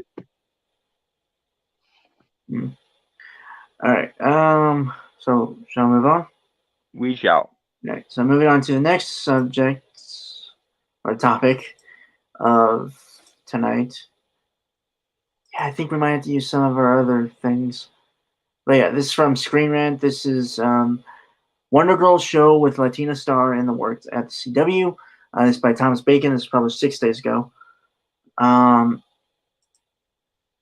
So yeah, the Arrowverse expanding with Wonder Girl starring new character Yara Flor as the first Latina superhero to star in her own DC TV series. I brought this up to Dalton. Like, I wanted to cover this, I'm Latino. Mm-hmm. So, yeah, so any motherfuckers who ever see this, which I doubt you will, but still, you're going to call us racist. I'm Latino. Yeah. But it's not even about it's not even the Latino thing. It's the fact that they focused on it rather than, I don't know, anything about the character or the storytelling. You and I had a slight conversation about this yesterday. Mm-hmm. But let's read a little bit of this and then we'll talk about it. Okay, so Greg Berlanti and the CW are set to expand the Arrowverse with Wonder Girl, the first Latina superhero to star in her own DC TV series. Gone are the days when execs from the CW expressed concern over the possibility of having too many superhero shows. Now they seem to have accepted that they are the natural home of the Arrowverse, and their slate of DC TV series is expanding at a remarkable rate. Okay, complete sidebar, but if we're expanding the CW universe, somebody fucking give Matt Ryan his Constantine show back. I demand this, and what's more, I don't think I'm alone in demanding this. No. Everyone who is familiar with Matt Ryan's Constantine wants him to get his show back. Everyone. In fact, we know for a fact that even Greg Berlanti and the crew of the Arrowverse were big fans of Constantine, and that's why they brought Matt Ryan back in the Arrow season. I think it was season 4, episode 5, which was Haunted. So if we're bringing a batch of new characters into the CW, that's fine. I don't even care about the, for the sake of this argument, I don't even care about the, diversity initiatives and whatnot. My big issue is if we're going to give shows to anyone, let's give shows to the people, to the character who most deserves the show back, and that's Matt Ryan's Constantine. End of. Moving on. All right. Yeah, I'm kind of in the same boat with you, Dalton. Granted, mine is more of why this new character, because this character isn't even been introduced in the comics yet. Like, she's slated to, but isn't yet. Like a DC's Future State event thing. Which makes me wonder if they didn't include her in Future State just so she could have her own show. Because we know for the most part that modern comic writers, for whatever reason, see comics only as a means to an end and want to get into other mediums, and that pisses me off too. But that's a different conversation for a different day. It's ironic because I've literally done, like, comics I'm working on are literally pitches for movies I've had. Yeah, and you still care more about them in their current form than these people do. Apparently, they're not even waiting for her to be introduced to the comics anymore. They're already pushing her into the show. My point is why not use one of the other Wonder Girls? Like Donna Troy. Like they had her in Titans, but they kind of fucked that up. Or Cassandra Cain, Cassie Sandsmark. Not Cassandra. Yeah. Cassandra Cain is a totally different story. But you have a roster of other Wonder Girls that have an established history and ones you could play with. For fuck's sake, you could still have a Latina star, but like have her be a Latina version of Donna Troy or something. Yeah. I think they did that for like DC Superhero Girls at one point. Mm-hmm. Like for like those shorts for DC Nation when that was on Cartoon Network. Yeah. Remembers that. Mm-hmm. But yeah, no, it's just it's a weird thing to me because it's like kind of the opposite with Batwoman. Simply because they didn't stick with anything from the comics of Batwoman, like for Kate Kane, because and we had this discussion like when we were trying to review the first season. Yeah, if they had actually stuck with what was in the comics and the merits thereof, it would have been a much better series. Yeah, dude, like holy shit, Cassandra Cain is a tortured soul in the comics. Yep, like more so than Bruce. Which is saying all that it is saying. Yeah. Everyone in the Bat family is just fucked in the head horribly. I would say a majority of them have been able to overcome that pain to varying degrees, obviously. Yeah, but the psychiatry bills of the Wayne, like the extended Wayne family, must be through the fucking like. To hell with all the Batman toys and stuff. That's where the majority of the Wayne fortune is going, in psychiatry. Yeah, but it's just my.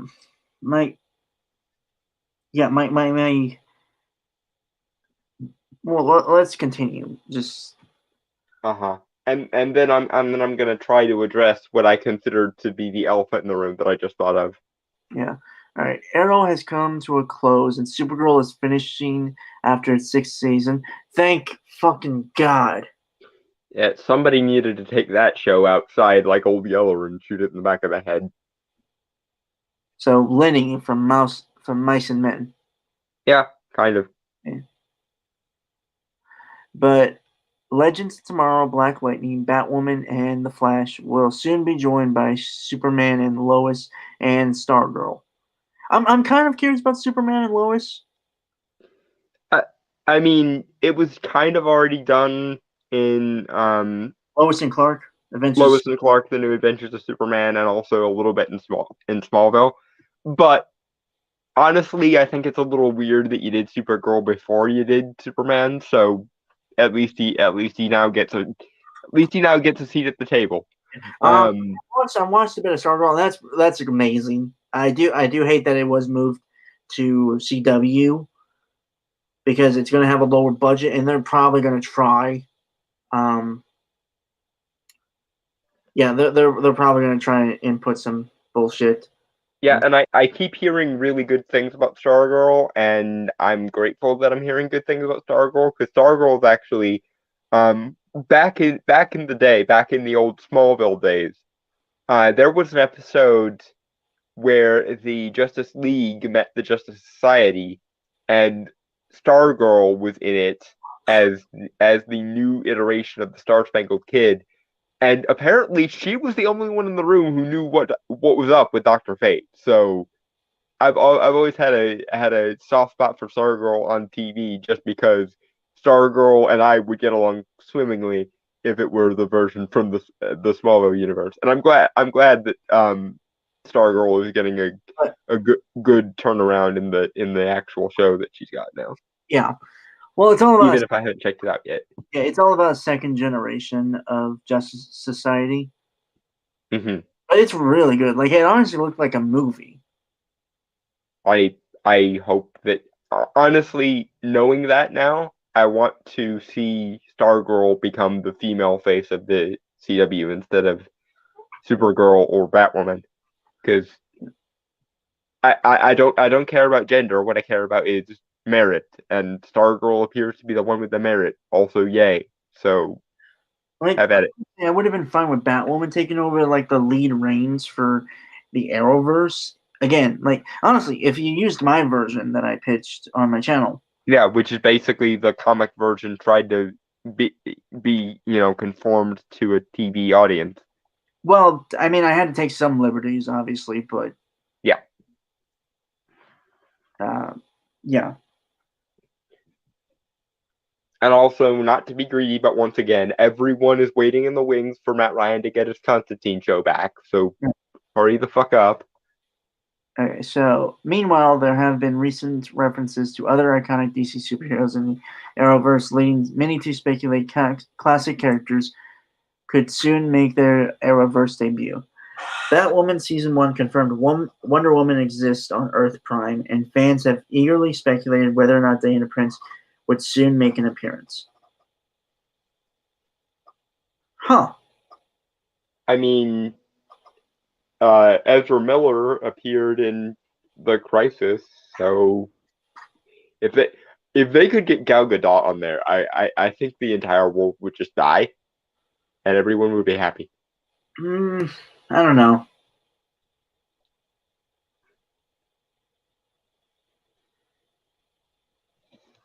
I kind of prefer just to be in like the movies. I think it'd be too confusing for most people. Honestly, I wouldn't mind seeing the wall between the TV and the movies being torn down a little bit, because it seems like the shows knew what they were doing a lot longer than the movies, so maybe the movies should take pointers. Yeah. Also, it would allow a scenario where Matt Ryan could possibly get into the movies, and he deserves it. So I would say have at it at that point. Mm-hmm. All right, so according to Deadline, the CW has other ideas. Rather than develop a Wonder Woman series, the CW has signed off on Wonder Girl, starring a character named Yara Flor, who was born of an Amazonian warrior and a Brazilian river god. Okay, I'm not gonna lie, that sounds pretty cool. Yeah, that origin is interesting. However, part of me wonders if the reason why they're going with the Latina Wonder Girl might be to compete with America Chavez. Oh, fuck off. If that is the reason, then fuck off. I know. That's why I mentioned it earlier as the elephant in the room, because I was racking my brain as to why they were fast tracking this version of Wonder Girl into the shows already, and then I remembered, oh wait, America Chavez exists, doesn't she? Fuck. Right. I don't want to talk about it. he's having Latino PTSD over the fact that America Chavez exists. It's not even the Latino thing. It's just that it's absolute shit. Well, but I was putting it in terms that the powers that be might actually care about. See, this is what you do to Latino people when you make these characters Warner Brothers. See, now that's racist. That really is racist. But is it not true? Is the thing? No, it's true, but it is racist. You can't deny that. Well, they started it, so there.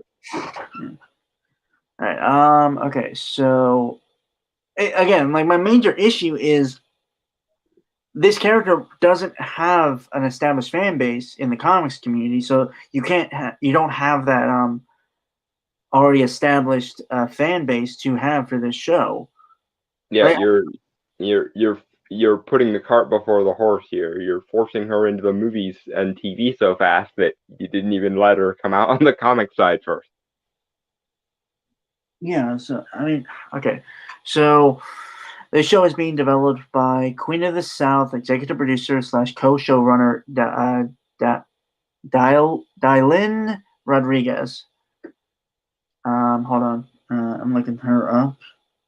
Yes, let's look at her merits, he said incredulously. Yeah. I'm just I'm scared that she was only picked up because her last name happens to be Rodriguez, therefore implying she's Latino. Yeah. Mm-hmm. Hey, hold on. Okay, the daughter of Cuban immigrants, and it will feature the first Latina superhero to star in her own DC TV show. See, I don't get why the fact you have to mention that she's the daughter of whatever. Also, if you wanted a Latino character that actually does have an established fan base and a really fucking dedicated one, Jaime Reyes, anyone? Oh yeah, Blue Beetle. Like he's a legacy character as well. Yeah, so you could have done a Blue and Gold series with Booster Gold and Jaime Reyes as Blue Beetle, and everyone would have been happy. Right. Hey, you forgot something. First Latina superhero. Oh yes, I forgot the Hispanic fucking word gendering. And that's not a slight against Spanish in particular. I'm well aware that Latin had it too. That's one of the reasons why Latin annoyed me when I tried to take Latin in college, because you had to learn like 3 different phrasings of the same fucking word over and over again. Doesn't look like she has I mean, like she's done a lot of TV, so she's yeah, she's done a lot of TV. Is what I'm seeing here. Like she's written on George Lopez, Ugly Betty, 90210. Okay, I'm at least confident in her ability to be funny now, because George Lopez is fucking hysterical. Still to this day, both the show and him as a person are hilarious. There's actually a movie that he's in. I'm trying to look for. It's actually It's like a Latino Punisher movie. I vaguely remember this, I think, but I don't remember ever watching it. I haven't watched it either, and it looks interesting. It's called El Chicano. Yep. I remember maybe seeing a trailer for that or something. Yeah. Okay, so Wonder Girl will reportedly be an origin story. I mean, it's a brand new superhero, so yeah, you kind of have to. Somebody needs to think of the character. Like that's our version of won't somebody please think of the children, or won't somebody please think of the children? Won't somebody please think of the character? Okay. Introducing a brand new superhero to the Arrowverse. Presumably, Yara Flor's story will still involve Diana Prince's homeland of Themyscira. In some capacity, given the nation of Amazonian women has already been confirmed to exist in the Arrowverse, courtesy of Legend of Tomorrow Season 3. It's reasonable to assume Wonder Girl will follow Supergirl's lead, adapting classic comic book stories featuring the more famous Wonder Woman for this show, although themes of diversity are likely to be important as well. Like, okay, again, as a Latino, I'm fine with a theme of diversity, but it depends on how it's handled. And I don't mind adapting stories that involve Wonder Woman to this character. I would prefer you adapt the more obscure titles and stories and try to make them bigger and better. Mhm. You know? Like, the major issue I have, like, with Supergirl and Batwoman is they try to adapt, like, these big comic arcs that were influential and very, well, they're very wide known, obviously. And just rebrand them, but with a woman this time. Yeah, like, they adapted Hush in Batwoman Season 1.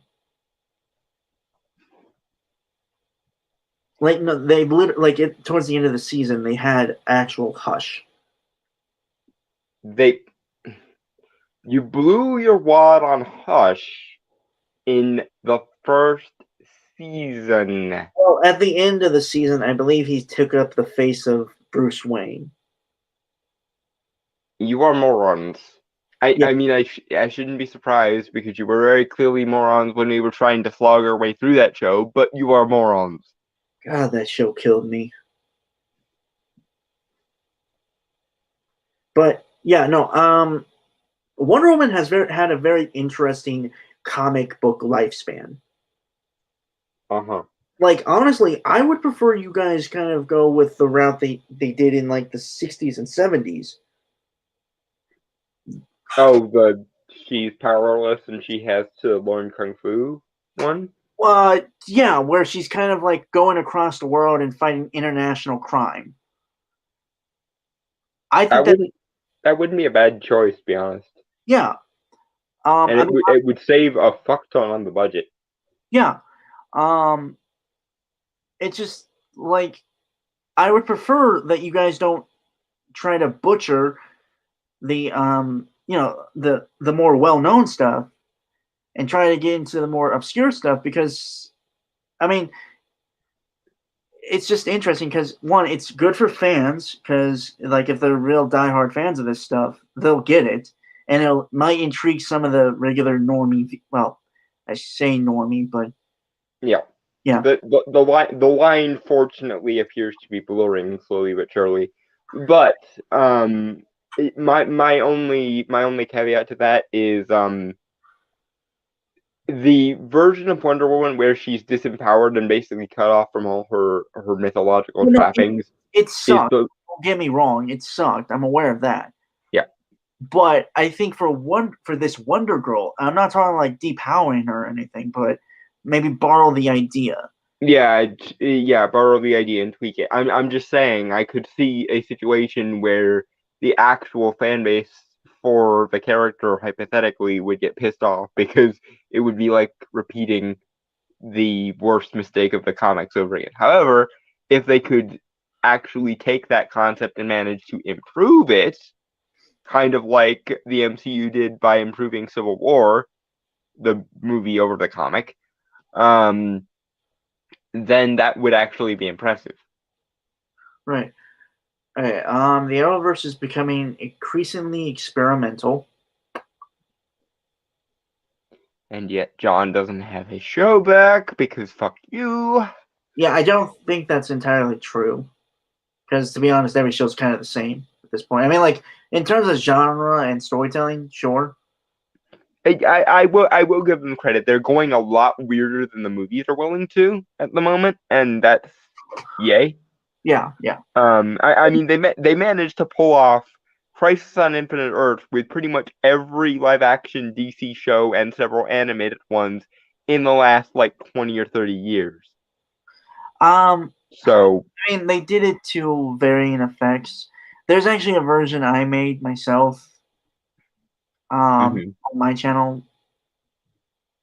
It's a rewrite version. Like you can check the backlogs. My other channel, Brainstorm Pop Culture. I mean, they definitely could have done it better, but the fact that they even tried and seemed to manage to throw something together was ballsy.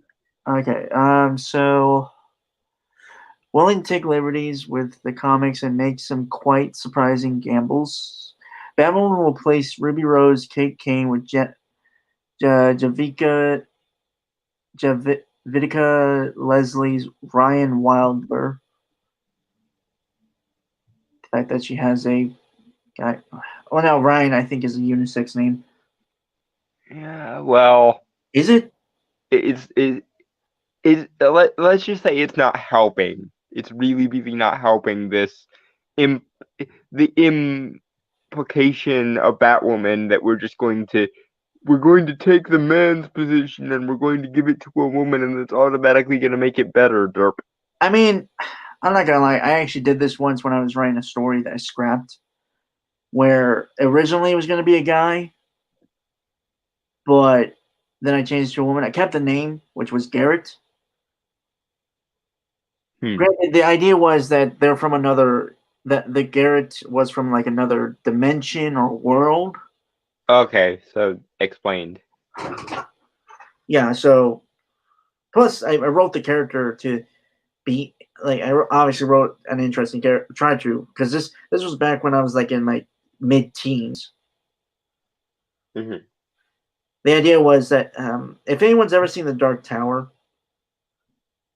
or read the Dark Tower series, it's similar on the fact she's like Roland. I don't want to get too much into it, but the whole idea was that she's out for revenge against a couple of like the antagonists of the story. Because like her husband and her child were killed in front of her. She was forced to watch it, and she's kind of like the last of her kind. So it's more of like she's suicidal, but more in a glorious way. And yeah, like I'm gonna go out, but I'm gonna go out in a blaze of glory. Yeah. And obviously throughout the series or throughout the story, she was supposed to like kind of come back to the side of realizing that she can live on and carry the memory for as long as she lives of her people and her family. So yeah, the guy name, it's fine. I'm fine with it. It's more of how the character's handled, and I don't think the character's going to be handled based on like from season 1, everything we saw of it. Now, granted, I think it is obvious, at least to some extent, they are trying to improve, but not in the ways I think it's going to work. Yeah, it still looks iffy at best. It's the same. Javicia Leslie's Ryan Wilder, a made-for-TV character who has just been introduced in the comics ahead of season 2.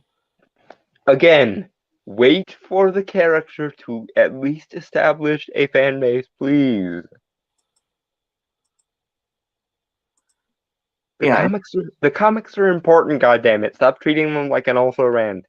Right, okay. In the case of Wonder Girl, while the CW is using an actual comic book character, it is one who has yet to make their actual debut. Thank you. Like, again, it's weird, right? Like, it's weird. Yeah. Like, yeah. I could get not using Donna Troy because she was in Titans. Granted, you motherfuckers killed her in season 2 of Titans.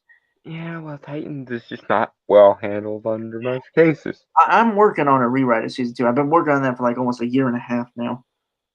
Mm-hmm. It's draining. Yeah. Yara 4 will be introduced in the upcoming DC Future State, an initiative that will explore futures both near and far, just 10 years into the future. That's all it is. I'm working on something to rewrite that myself. I told Don a little bit about it. Yes, and I know he's my friend, so I'm biased, but being as objective as I possibly can, I cannot, with a straight face, say it's not better than what they have. So, yeah, it's better. Yeah, I mean, like, he and I had like a whole hour of back and forth once talking about it because he was helping me brainstorm some ideas.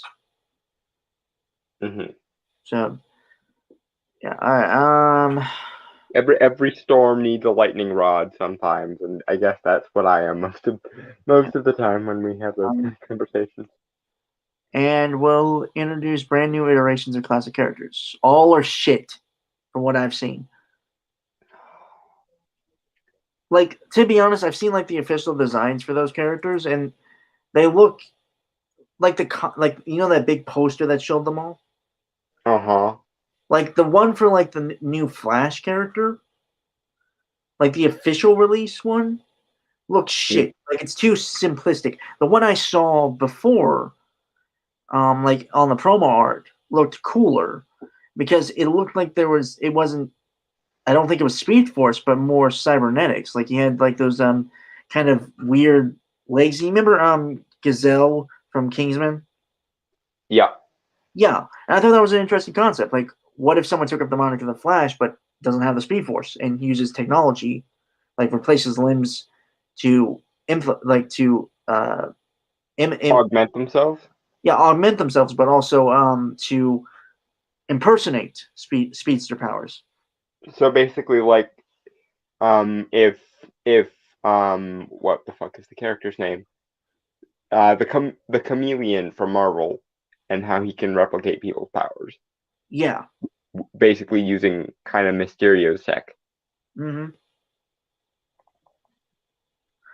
It just looked cooler too because it had a more armored look to it, and there was like a face mask. Again, if we have time, I could pull it up. Yeah. But no, it was so weird to me. But anyway, I'm not. To be fair, I haven't really been interested in DC or Marvel in the last few years because nothing they've done has really intrigued me. So they keep making stupid decisions and then wondering why nobody cares. It's not even that. It's just they're like nothing that they've got put out. It's boring to me. Like I'm bored, and that is the greatest sin any entertainment can be, in my opinion. And if you're actually a person who cares about the characters or the world building or the status quo or whatever, they'll do something to piss you off. Like in my case, my area of expertise is the magic users, and the magical side of both major comic universes, and they basically took a shit all over the status quo of the magical side of the universe with stories like Witching Hour, wherein the Lords of Order got it into their heads that all magic needed to die, and it turns out that all magic is derived from one single goddess, and it turns out that the Lords of Order and Chaos are actually ghosts from like the Hyborian Age. So yeah, instantaneous levels of fuck you off the charts, frankly, from me and mine. But that's just my 2 cents on the matter. If you can't make me care about the actual storytelling, and you're just going to shit all over the world building that I actually give a damn about, then just don't. Is my opinion on the matter.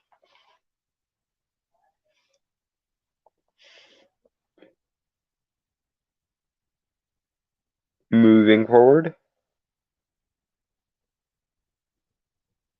Brainstormer? Yeah. Sorry, I was saying kind of something else. Okay. I didn't know if something went wrong with connection or if it was just on my end or what. For most probably, if you see like the mute sign on my thing, it means like I'm not. Oh, I didn't even notice you were muted. God damn it. No. Yeah. That just means like I'm off doing something else real quick. So yeah. Yeah. Yeah. In the case of Wonder Girl, while the CW is using an actual comic book character, it is. I read that. Sorry.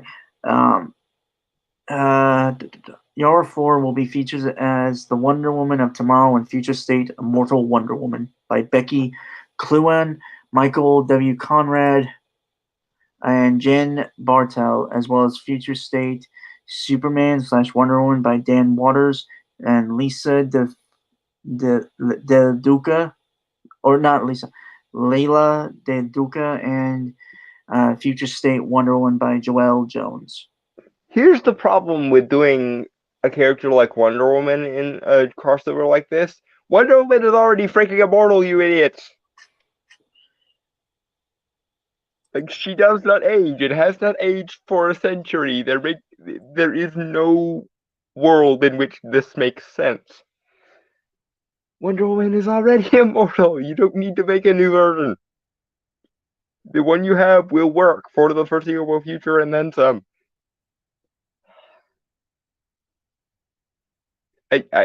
Again, it's like, I feel like common sense is now basically the equivalent of a superpower in this day and age. Because, like, I don't want to be all egotistical and think that I'm a genius and shit, but things that are obvious to me keep flying over the heads of these people, and it baffles me.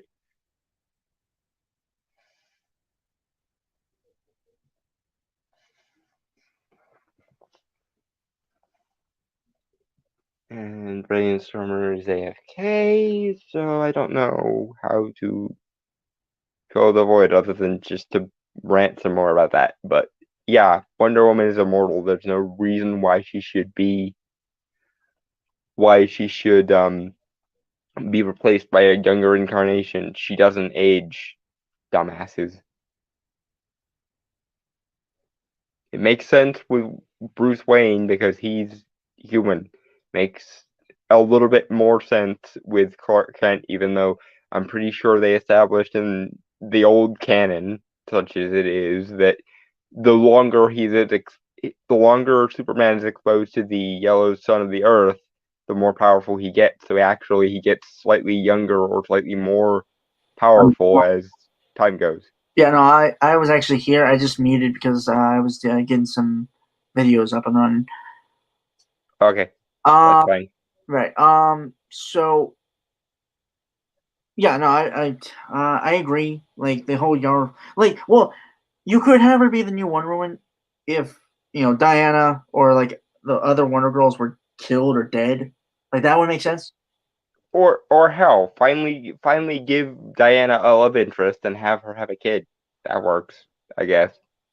I don't see that. It's a weird thing for me because I think certain heroes like Superman and Wonder Woman, because of what they can do, I don't think they ever they feel like they couldn't really retire.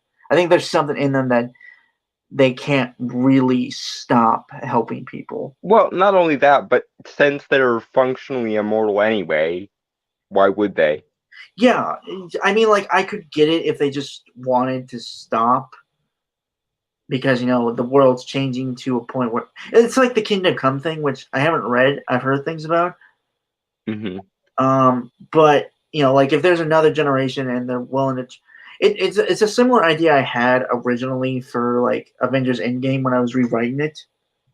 Mm-hmm. Which was, like, the classic Avengers, most of them at least, like, those who wanted to stop, like, for the actors who wanted to stop, or, like, had reached their end of the character's journey and stuff.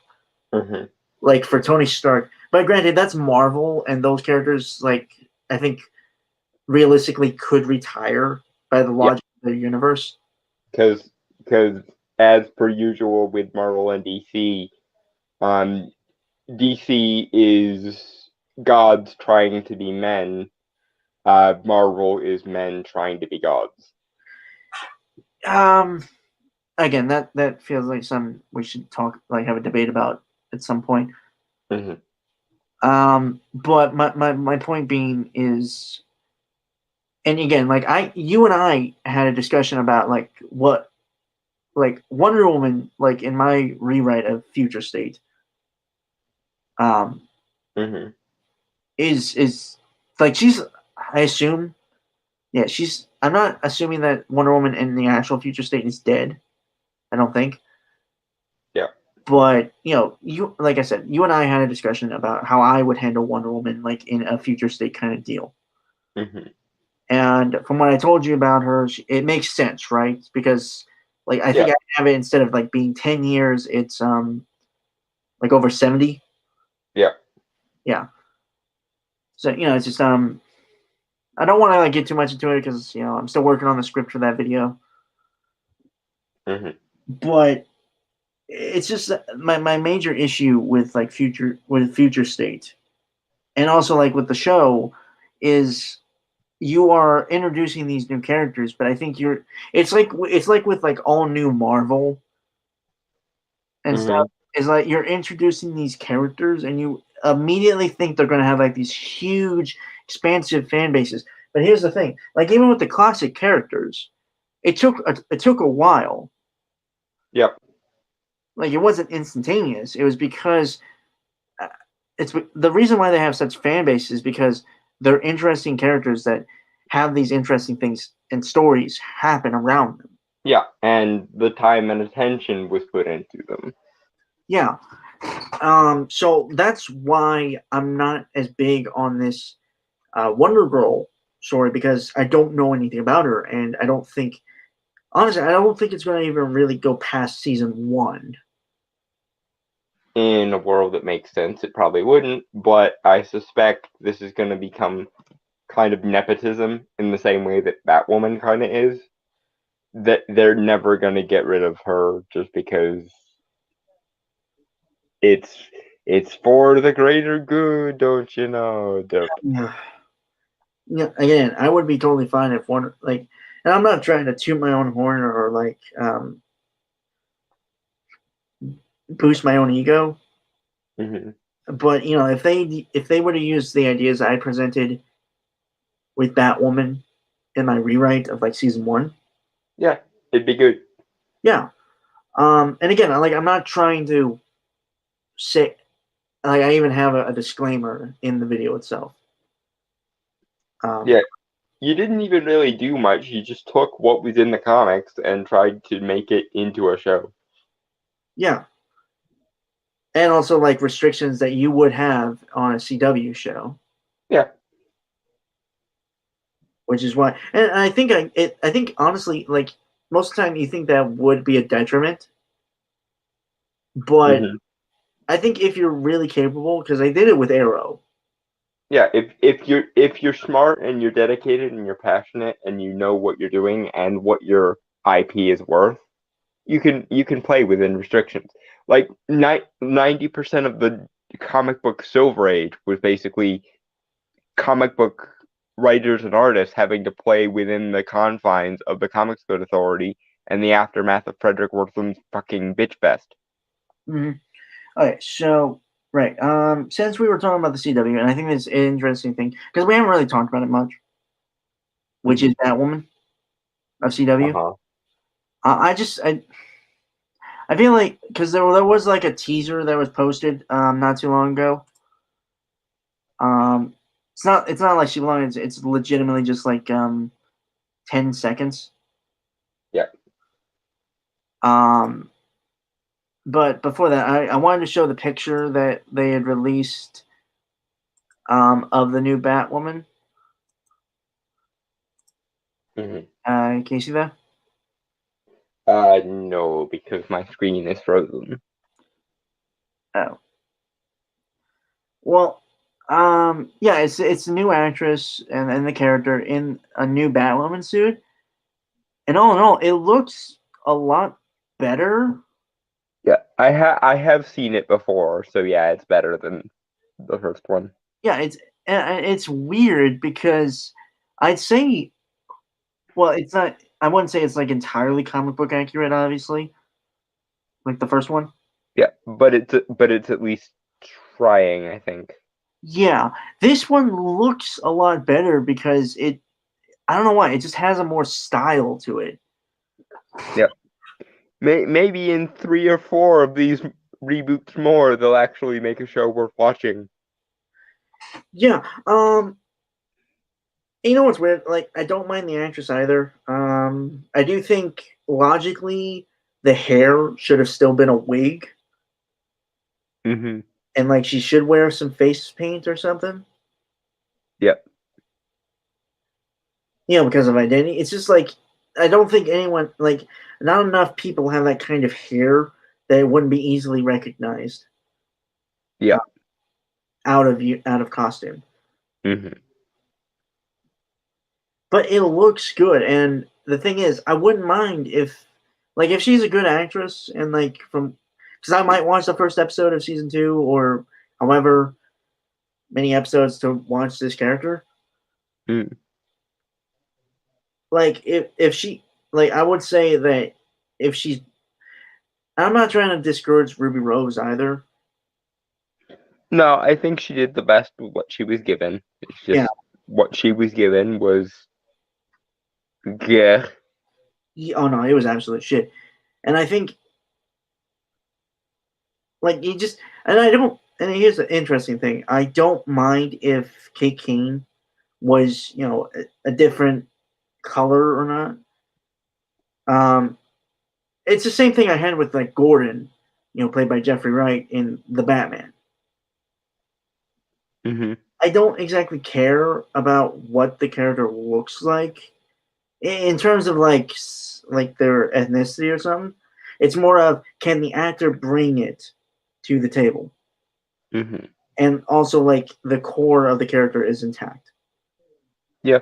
And then that's my main issue with like Kate Kane in season 1. From the research I did of the character, she is nothing like her comics counterpart, who is badass to say the least. Uh-huh. It's just it's a weird thing that we're dealing with in this yeah, like rewriting a character to make them more badass is fine, and I think everyone would appreciate it. Rewriting a character and then making them less badass is just a shame and a waste of resources. Like, it's actively counterproductive. Yeah, you legitimately just turn her into a female Bruce Wayne, and not even a cool female Bruce Wayne. Yeah, and what's worse is you had a character who wasn't that in the comics, who already existed and was Batwoman, and then you just chose not to and went with the stereotypical, let's just make a female copy of the original instead, which is, again, do you think annoying at best and directly counterproductive at worst. Do you think people like Nebula in the MCU because she's like a female Star-Lord or a female Tony Stark? No, they like Nebula because, for one thing, Karen Gillan is awesome and can do no wrong, and also because the character is interesting. Right, I legitimately had Karen Gillan like for a version of Justice League, like as a movie. I thought of. Mm-hmm. I had her as one of the female Furies from Apocalypse. That would be awesome. Yeah, she was Knockout, mainly because of like the ginger hair and all. Yeah, that makes sense. Yeah, plus she is a Knockout. Yeah. Mm-hmm. I also what was that Bella the actress who played Bellatrix Lestrange in Helena Bonham Carter? Yeah. I had her play Mad Harriet. Like in my fan casting for the female. Interesting choices. Very, very interesting choices. Well, to be fair, I was really going off of talent I've seen before. Yeah. Well, I mean, everybody does when they do fan casting. Like, eventually, whenever you read the Dresden Files, I have to send you my fan casting list for the actors that I would have play characters from Dresden Files. It's why I thought of Mads Mikkelsen for Batman at one point. just because I think he's a really good actor, and I would love to see him play in such a role that is very different from how I believe he's typecasted. Honestly, I'd rather have him play Joker.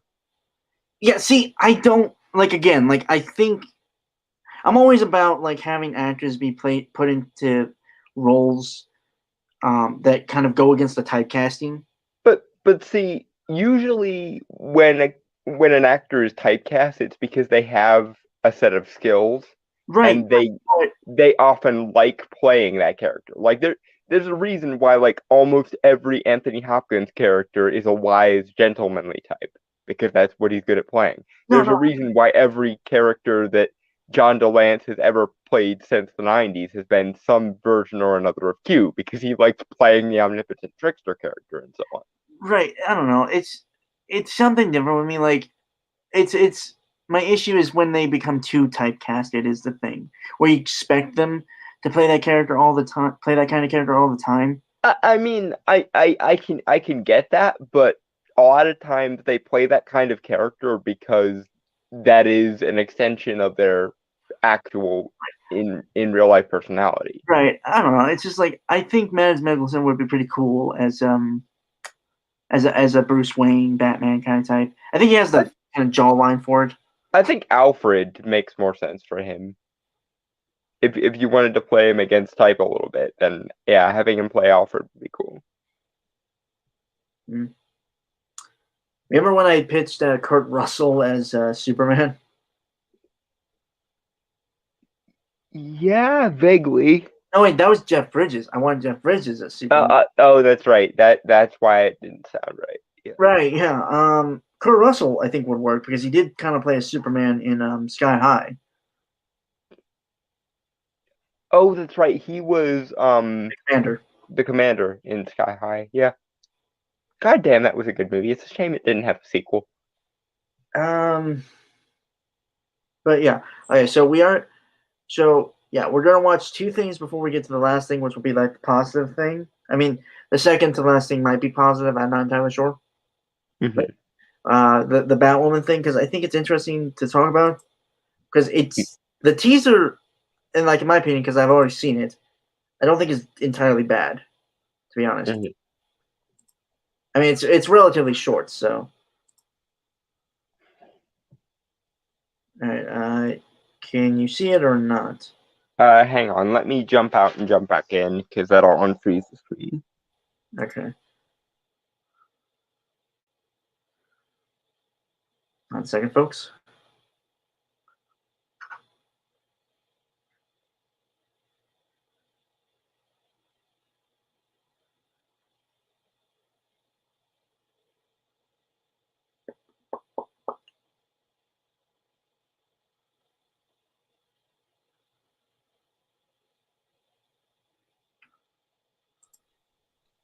Okay. Now I can see. Okay. Mm-hmm. All right. Ready? Yep. Banana.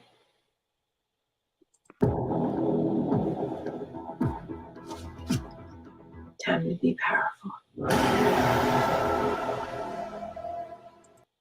New episode Sunday, January 17th.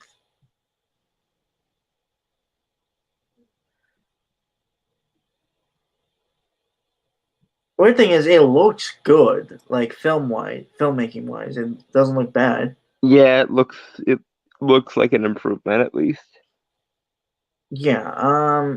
Although the aesthetics of the Batwoman show never really were a problem. No, it was more the writing than anything. Uh-huh. Yeah, and I mean, like we saw, like we've seen Joker because we reviewed it. Yeah. And you said that the look of Gotham in Batwoman wasn't as great as Joker, but I think either way, it looks like a version of Gotham that makes sense. You know? Yeah.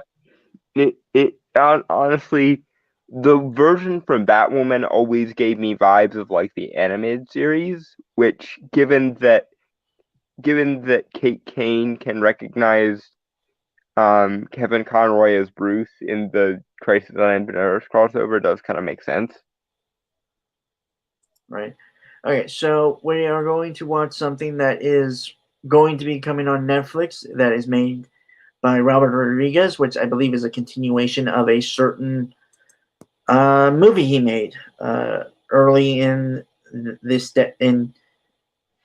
century. Yeah.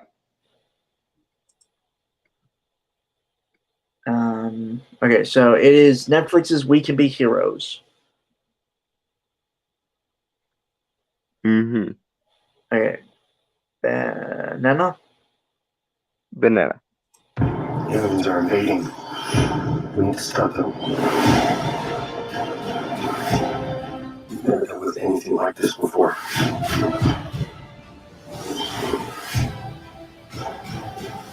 My mommy is Roswell. Oh, but my daddy is Shark Boy. You're just children. What are you gonna do? So, yeah, I think it's like a spiritual, or like it is a sequel to Shark Boy and Lava Girl, which was a pretty good show. Movie.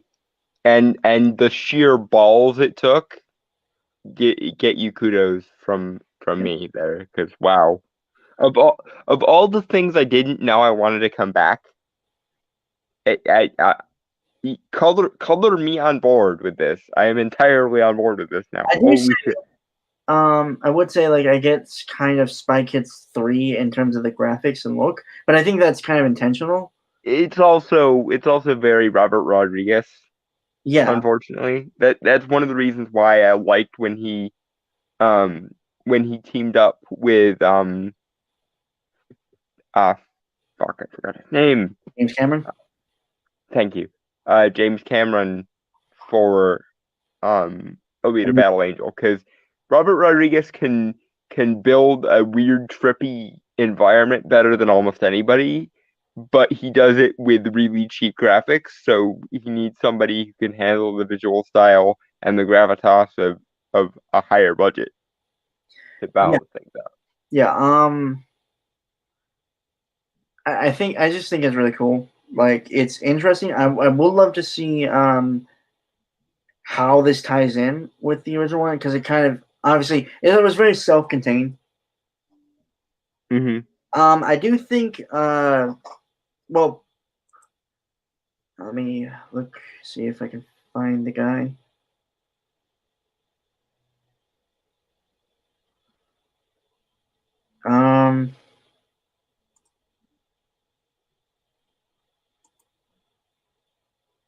Yeah, this actor here, who I've seen many times, like he was in Logan, he was the bad guy.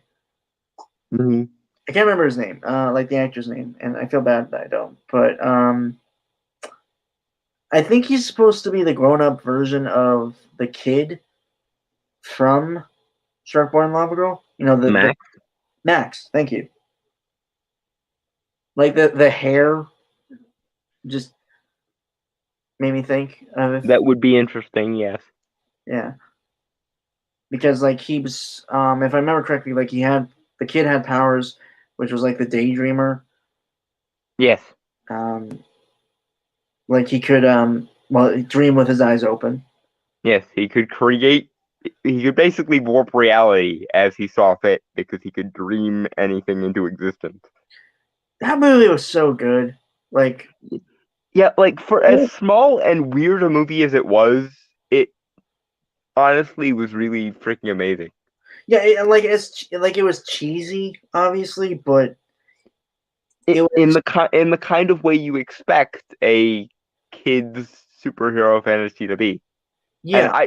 And speaking as somebody who very much was kind of a loner and a dreamer as a kid, there were times where I wanted to escape to somewhere like Planet Drool as a kid. So yeah. Yeah. Plus George Lopez being the villain.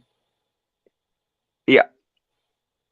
Was really I really wish his like actual film career went more places, because he got as far as a sitcom and kind of petered out. Well, he's still around. I just think he doesn't get like big titles on his filmography is the thing. Right. My main sort of selfish desire here is for Taylor Lautner to get back into superhero shape, because he was super hot in the Twilight movies. Don't judge me. And then he just let himself go entirely after that, and that's a shame. So now that he's playing a superhero character again, can he be back in superhero shape? I don't know if Taylor Lautner is coming back to this. I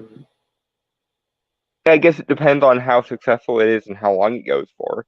I imagine if it gets to season 2 or whatever, they'll probably bring him back. Yeah. All right. Banana. How do we defeat the aliens who defeated all of the heroes? Together, you're unstoppable.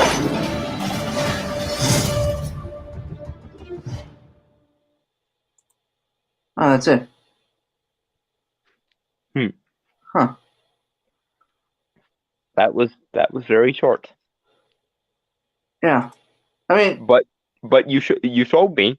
I didn't realize this was a legit sequel to Shark Boy and Lava Girl. So well done. You have my attention.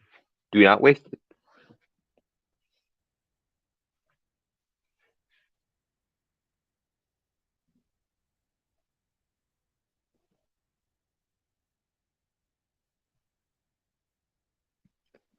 Shall we move along then?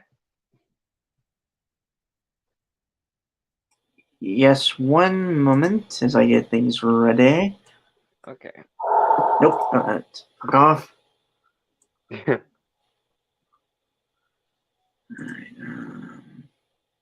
Yeah, our last thing, as like we always try to end on a positive note. Yeah, on a positive note. We are going to watch the newest Wonder Woman 1984 trailer, the final trailer. Mm-hmm. And like just obviously talk and critique it as best we can. Apparently, Wonder Woman is being released onto HBO Max. It's not going to be in theaters anymore. I heard it was going to be in theaters, like legitimately, like yesterday by my uncle. Like maybe select theaters, possibly. I don't know. Again, according to Grace Randolph, who I get most of my like insider movie news from, it's going to HBO Max. It's going to get moved to HBO Max. And Warner Brothers were really shy about doing it because they wanted to move it to summer of 2021, but they had success with I guess it was The Witches or some of the other stuff they've had on HBO Max recently. So they're putting Wonder Woman 2 on HBO Max to see how well it does. Honestly, I think that's a mistake, and I think that I would much rather it be in theaters, but the world is the way the world is right now, so fuck me, I guess.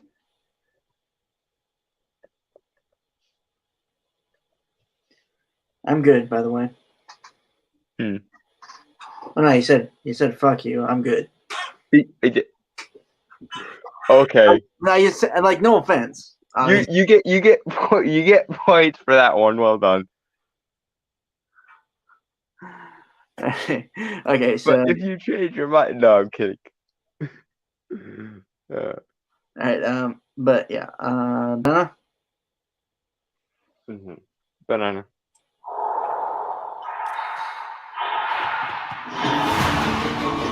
This world is not yet ready for all that you will do. The time will come, Diana.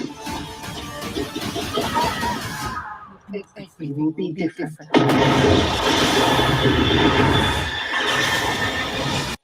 She's riding the lightning. Well, more swinging from the lightning, but. Well, but I mean, it is a natural extension of what she could do in the previous movie. So, I do think Hippolyta They did some major retconning with this character in this movie. Oh no, what did they do? Well, no. It's just like what she was saying earlier. Remember, because you remember in the first movie that she didn't want really Diana going out into the world and stuff. Right. And here she says that the world's not really ready for you yet, and like saying that one day will be her chance and all. And this, I assume that when maybe that was why she didn't want Diana going out into the world. Maybe she assumed that there would come a day where the world was more ready, and she still doesn't think that it is. Which, to be fair, she's probably not wrong. Yeah, I don't know. It's just like what I mean by retcon. I don't mean like in a bad way. I mean more in like they're changing the character to be more hopeful and stuff instead of being more ultra guarded about her daughter and stuff. Yep, which might be a good thing. Right. Yeah. Yeah. Like I like the first Wonder Woman.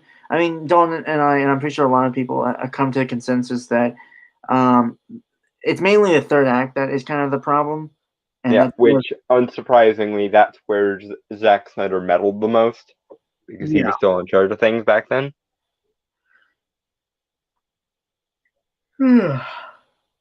Speaking of which, are we going to do I assume we might do a review of the Snyder Cut? I mean, we can if we can get access to it, but I'm pretty sure it's going to be on HBO Max, and you're going to have to pay for it, and I don't have HBO Max, so... Well, my uncle wants to see the movie. Okay. So yeah, so most probably... I'll have to make like Jack Sparrow and dive into the deep recesses of the internet to get it for no money, but... Don't go to the dark web. Don't go to the dark web. Dude, you're really twisted and fucked up, but even you can't really be in that kind of place. Yo ho, a pirate's life for me. Yeah. All right. So, Banana. I feel like we should change it to something for Wonder Woman. I feel like it should be Themyscira. Are there any like famous fruits in Greek mythology? I mean, the pomegranate is allegedly what Hades gave to Persephone to bind her to the underworld for 3 months out of the year. Or like Hera was said to have a tree of golden apples that she had Atlas guard that Hercules had to steal from him. So golden apples? Golden apples. Which actually, come to think of it, that was also something that the goddess of chaos had, the famous golden apple of discord. So yeah, sure, golden apple. Golden apple.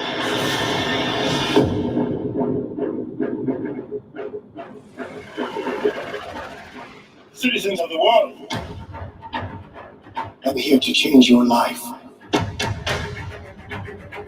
Anything you want, anything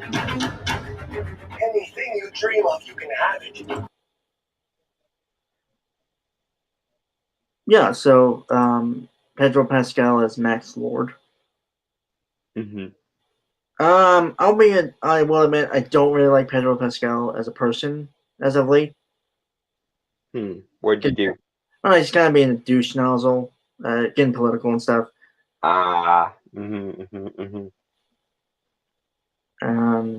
do it. Yeah, but no, I respect him as an actor. Yep. And I think he's really just enjoying playing a bad guy because I think he's very used to like playing kind of the more heroic or like stoic kind of characters. You know, like Mandalorian. He was in Kingsman, The Golden Circle. I haven't seen that. Yeah, I mean, if he's having fun chewing the scenery, all the more power to him. Yeah. But I do like. You might be right that he might be. Did you say Hades? Hades, yeah. Yeah. Probably. It does seem like yeah, it seems because he's offering anyone to have like their greatest desire or something. So Yeah, like I'm sure they'll come up with some technological excuse, but I suspect that it'll be something magic and or Greek mythology related that's actually behind it. Just because I can't think of a MacGuffin that works within like the Wonder Woman mythos that could do the kinds of things he's offering, unless it was something out of Greek mythology and was magic based rather than technology based. mhm. I will say I don't think Max Lord is really like a Wonder Woman villain, but Yeah, which also sort of gets to the heart of my theory of like he's probably somebody in disguise. right. It But wouldn't surprise me if it was Hades. right, my main thing is due to Wonder Woman not really having that big of an expansive rogues gallery as like Superman or Batman or the Flash. Yeah, Wonder Woman doesn't really have as much of a rogues like the entire magic side of the universe sort of shares a rogues. Which I think makes sense, obviously. Yeah. But yeah. And we saw Kristen Stewart's Cheetah. Her full name I can't remember. Like wait, Kristen Stewart? Not Kristen Stewart. Kristen Wiggs. Oh, okay. I was gonna say because I don't remember hearing anything about Kristen Stewart in this. Sorry, I mix up a lot of names sometimes. A lot of Christians in yeah. There's a lot of actresses in Hollywood named Christian, but holy shit, that would be a very, very, very different movie. See, a lot of people give her shit, but I think it's just again like you have to give them stuff to work with. Yeah, she has to work within her niche, and she has a very particular niche. She really, really, really wasn't bad in Zathura. Zathura was the movie I remember watching that had her in it that I liked her in. I honestly thought she was Ashley Tisdale for most of it, though. I had to actually do a double take when I thought it was Kristen Stewart in that movie instead of Ashley Tisdale. No, I totally forgot about that. Also, she's able to. She's very comedic, actually, from what I've seen in American Ultra. That was by Max Landis. It had Jesse Eisenberg in it as a stoner CIA MK Ultra agent. Jesse Eisenberg is cool. I wish I wish he was in more things, and I also wish he would stop trying to play against type. Because, like, dude, you're good at playing the nerdy character. Just roll with it. It works for you. You got an Oscar in Social Network, so just go with it. You're pissy about Lex Luthor. Yeah, I'm not pissy about Lex Luthor because I know what he was going for, but Zack Snyder didn't help him. Like, yeah, the thing was they were trying to kind of do an homage to Golden Age Lex Luthor, who was a mad scientist, but they were also trying to do like the Clancy Brown style businessman Luthor, and they sort of fucked it up because those two don't really go together. And I can kind of see what they were going for was going to try to be transitioning the mad scientist Luthor into the businessman Luthor. But they fucked it up by not really establishing that was the route they were going to go. Right, and then they made him go insane because of Kryptonian technology, and that just made it worse. Right. What I would have done, and this is probably this is kind of hypocritical from a previous thing I was said, but I would have taken more inspiration, like in writing, from like his character from Now You See Me. Yeah. Honestly, if they were gonna go evil businessman Luthor for the Snyderverse, what they should have done is just tell him to play the same role he played in Social Network again, because in that movie he played Mark Zuckerberg as an asshole businessman who was willing to screw over people, and Lex Luthor, at least as played by Jesse Eisenberg, could have easily been an asshole tech billionaire who wanted to screw over people. And given that in modern day, tech billionaires look way more like Mark Zuckerberg than they do like, Gordon Gekko from Wall Street, it would make sense that this version of Luthor would be basically the Mark Zuckerberg of the DC universe. And we know he can play charming, charismatic asshole businessman character. So again, like this, a lot of things that happen in the early Snyderverse stuff is mainly chopped up to it could have worked if you had given the actors more things to work with. Yeah, if you had actually planned this shit out instead of playing everything at the hip, then we could have, like, there were like 3 different versions of this idea that could have worked, and you tried to do all of them, so none of them worked. But if you had just decided on one and gone with it, then it would have worked. Right. Okay. So, golden apple. Golden apple. Look like you saw a ghost. Diana, look at you. It's like not one day has passed. I don't want to be like anyone. I want to be an apex predator.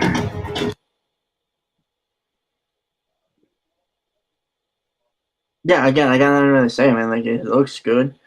Yeah. Again, I think it's a mistake to try and do a bait and switch with the MacGuffin.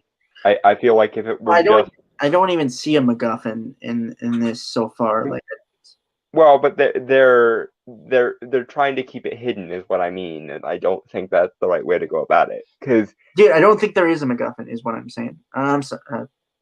Well, no, but in the plot synopsis, it says that Maxwell Lord comes out with like a device that can manifest a person's foremost desires.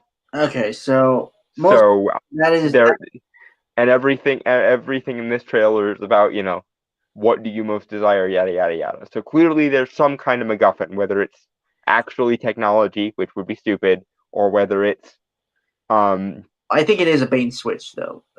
Somebody at a Greek mythology is trying to pass off ancient magic as a new scientific MacGuffin because 80s. Right. I'm sure we'll get more of an explanation. It's just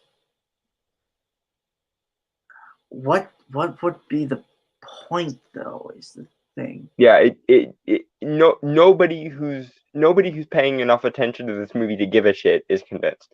Everyone knows that Wonder Woman is baked into Greek mythology, and most people know, granted there are some really, really quite fantastically stupid people in my age group and Brainstormer's age group who might not know that the 80s didn't have instant magical push button technology, but most people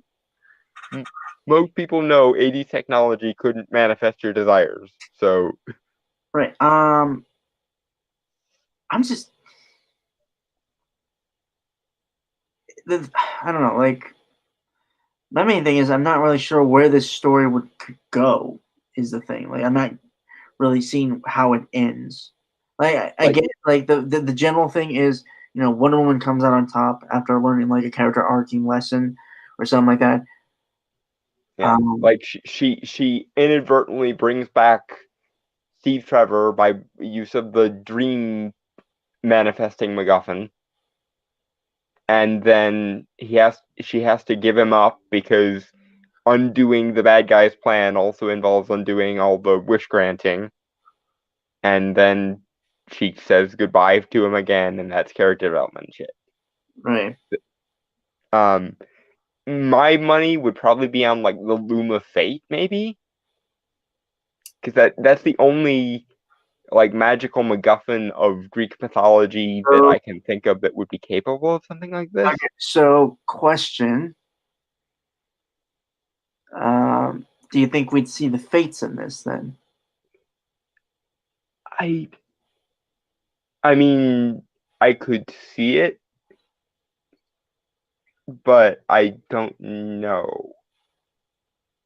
Because, like, this is another case of, like, if they wanted to, they could tie it in with the CW, with the Arrowverse, because Charlie, the shapeshifter from Legends of Tomorrow, is actually Clotho, aka the Weaver from Greek mythology. She's one of the Fates. So if they were smart, they would tie in Legends Tomorrow and everything would be off to the races. But DC is not famous for being smart. They're famous for kind of lucking ass backwards into good ideas, or into bad ideas, as the case may be. All right, so we got about another minute and 37 seconds. So, yeah, golden apples. Golden apples. You've always had everything, but people like me have had nothing. Well, now it's my turn. Get used to it.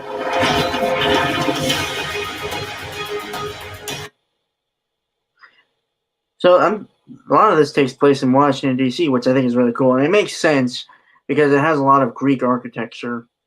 Yeah. The like classical revival around the Enlightenment era is a good way to go with this. I remember there are some scenes like in the White House, which I'm curious on how that ties in. Like, was there anything major that happened in the White House in 1984? Anyone knows any like American history? I can't think of anything specific to 84. Or 80s in general, I guess. Like, the only thing I can think of is maybe if they wanted to make an Orwell reference, like maybe Maxwell Lord, I don't know, becomes president and it becomes like totalitarian and stuff. That would be an interesting play on 1984 as in the Orwell novel, but right. I like they don't have to. It's just something I noticed is all. Anyway. Yeah, so I don't know. The thing is, I don't really know what this movie is, other than like what I've read about its premise, and what I've read about its premise is kind of ambiguous. So they're trying to keep this movie really, really secretive and really, really under lock and key, and I'm not sure that's a good idea necessarily. Oh no, I think that I'm on the other side of the argument is the thing, because I think especially nowadays, is the main issue is you know too much about a movie. See, I'm one of the people who tends to not be persuaded by that argument, though, because my thinking is the purpose of a trailer is to advertise the product. Therefore, I need to know things about the product as a result of the advertising. That's what it's for. So don't be put. It'd be like if you were reading like the back blurb of a book, and then you didn't learn anything about what the book was about from the blurb.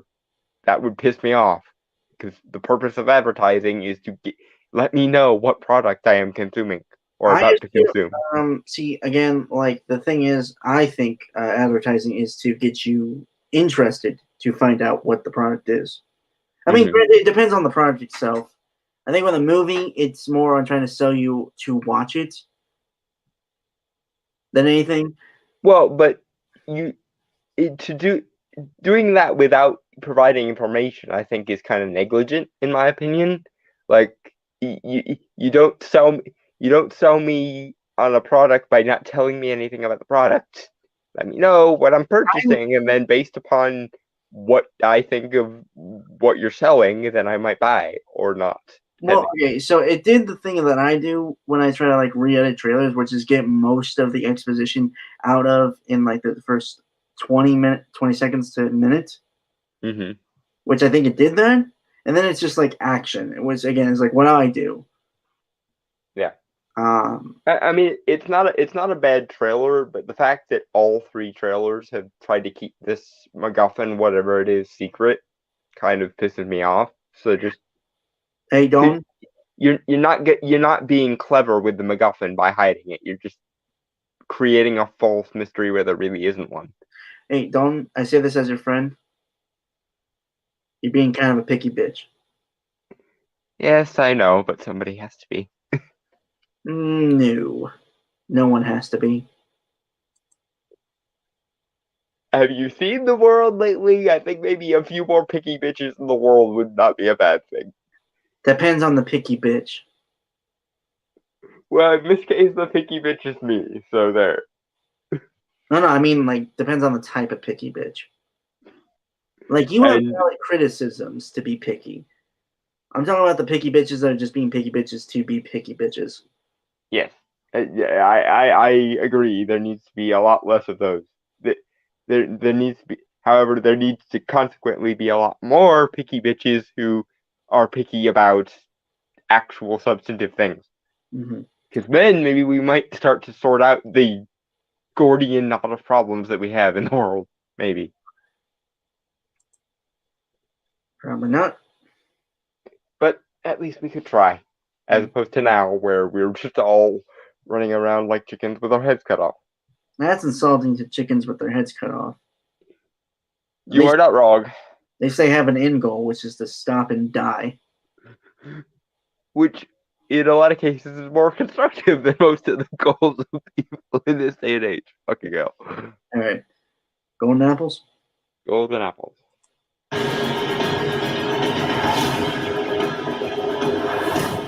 There be lots of rules. The answer is always more.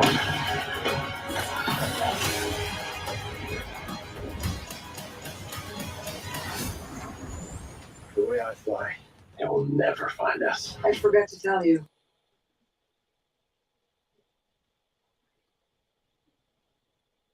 Yeah, again, I got nothing really to say. Like, it's fine so far. Like I say, it's good to see Steve Trevor again, so yay. Alright, golden apples? Golden apples. What? Radar. Will they shoot at us?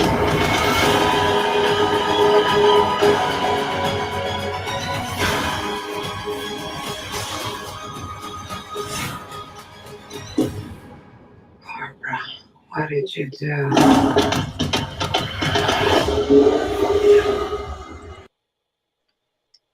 I do like the kind of Kingdom Come reference in the armor. Mm-hmm. Because honestly, I didn't think that armor, like that costume, would really work in live action when I saw like the painting of it. But seeing it in action, it's really good. It works. Yeah, I'd like to know the reason why she changes armor though, because yeah, I would have thought the armor that she had worked fine, considering it was like the secret sacred armor of like Amazon super soldiers. So like, how could they improve on it? But maybe she has Hephaestus on the line. Who knows? Yeah. I mean, she's basically a member of the family now, so I'm sure she could call up Hephaestus and be like, "Hey." I thought Ares killed all the gods, like in the last movie it was said. I'm wondering if they're gonna keep that or if they're gonna retcon it, because like, I think that's a little stupid, personally. Because like to kill, I think it would have been more interesting if like, for some reason Diana develops a vendetta against the god and then she goes to kill them all. That would be interesting, but killing all the gods before we actually get to the character who is mostly Greek mythology focused is dumb. It's why I'm really hoping that Maxwell Lord turns out to be Hades. That, and also the fact that his powers otherwise wouldn't make any goddamn sense. Yeah. I have about 40 seconds left, so. Golden apples. Golden apples.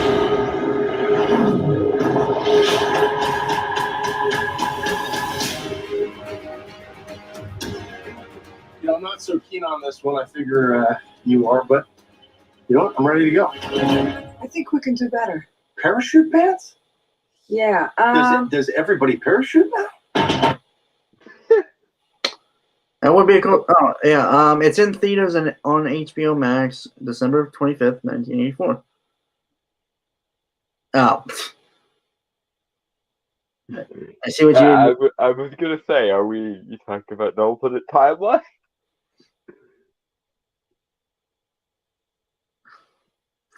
See what you idiots did there. It's clever. That's real fucking clever. No, yeah, no. 2020. Yeah, it changed. Mm-hmm. So I guess it is also in theaters as well as on HBO Max. So yeah, probably select theaters. Yeah. I'll check when it comes around. Yeah, me too. Although I'll probably still pirate it.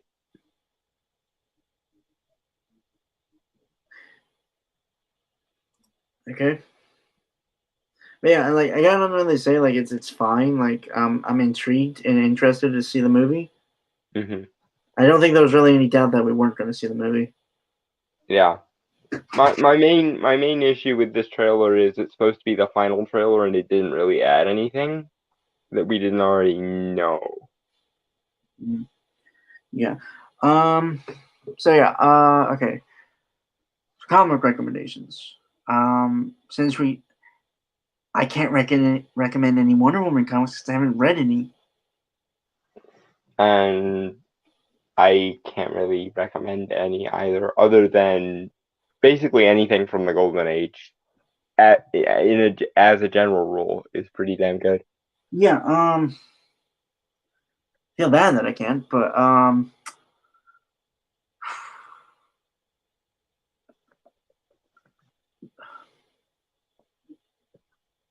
actually, to be fair, I haven't really been able to read any comics lately, so I got.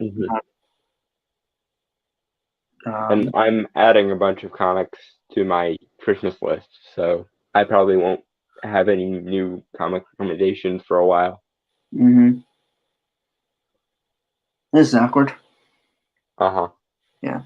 So, with that, folks, I want to say goodbye, adios, aloha, auf Wiedersehen, sayonara, peace, cheers, and Shalom, happy Thanksgiving, and fuck off.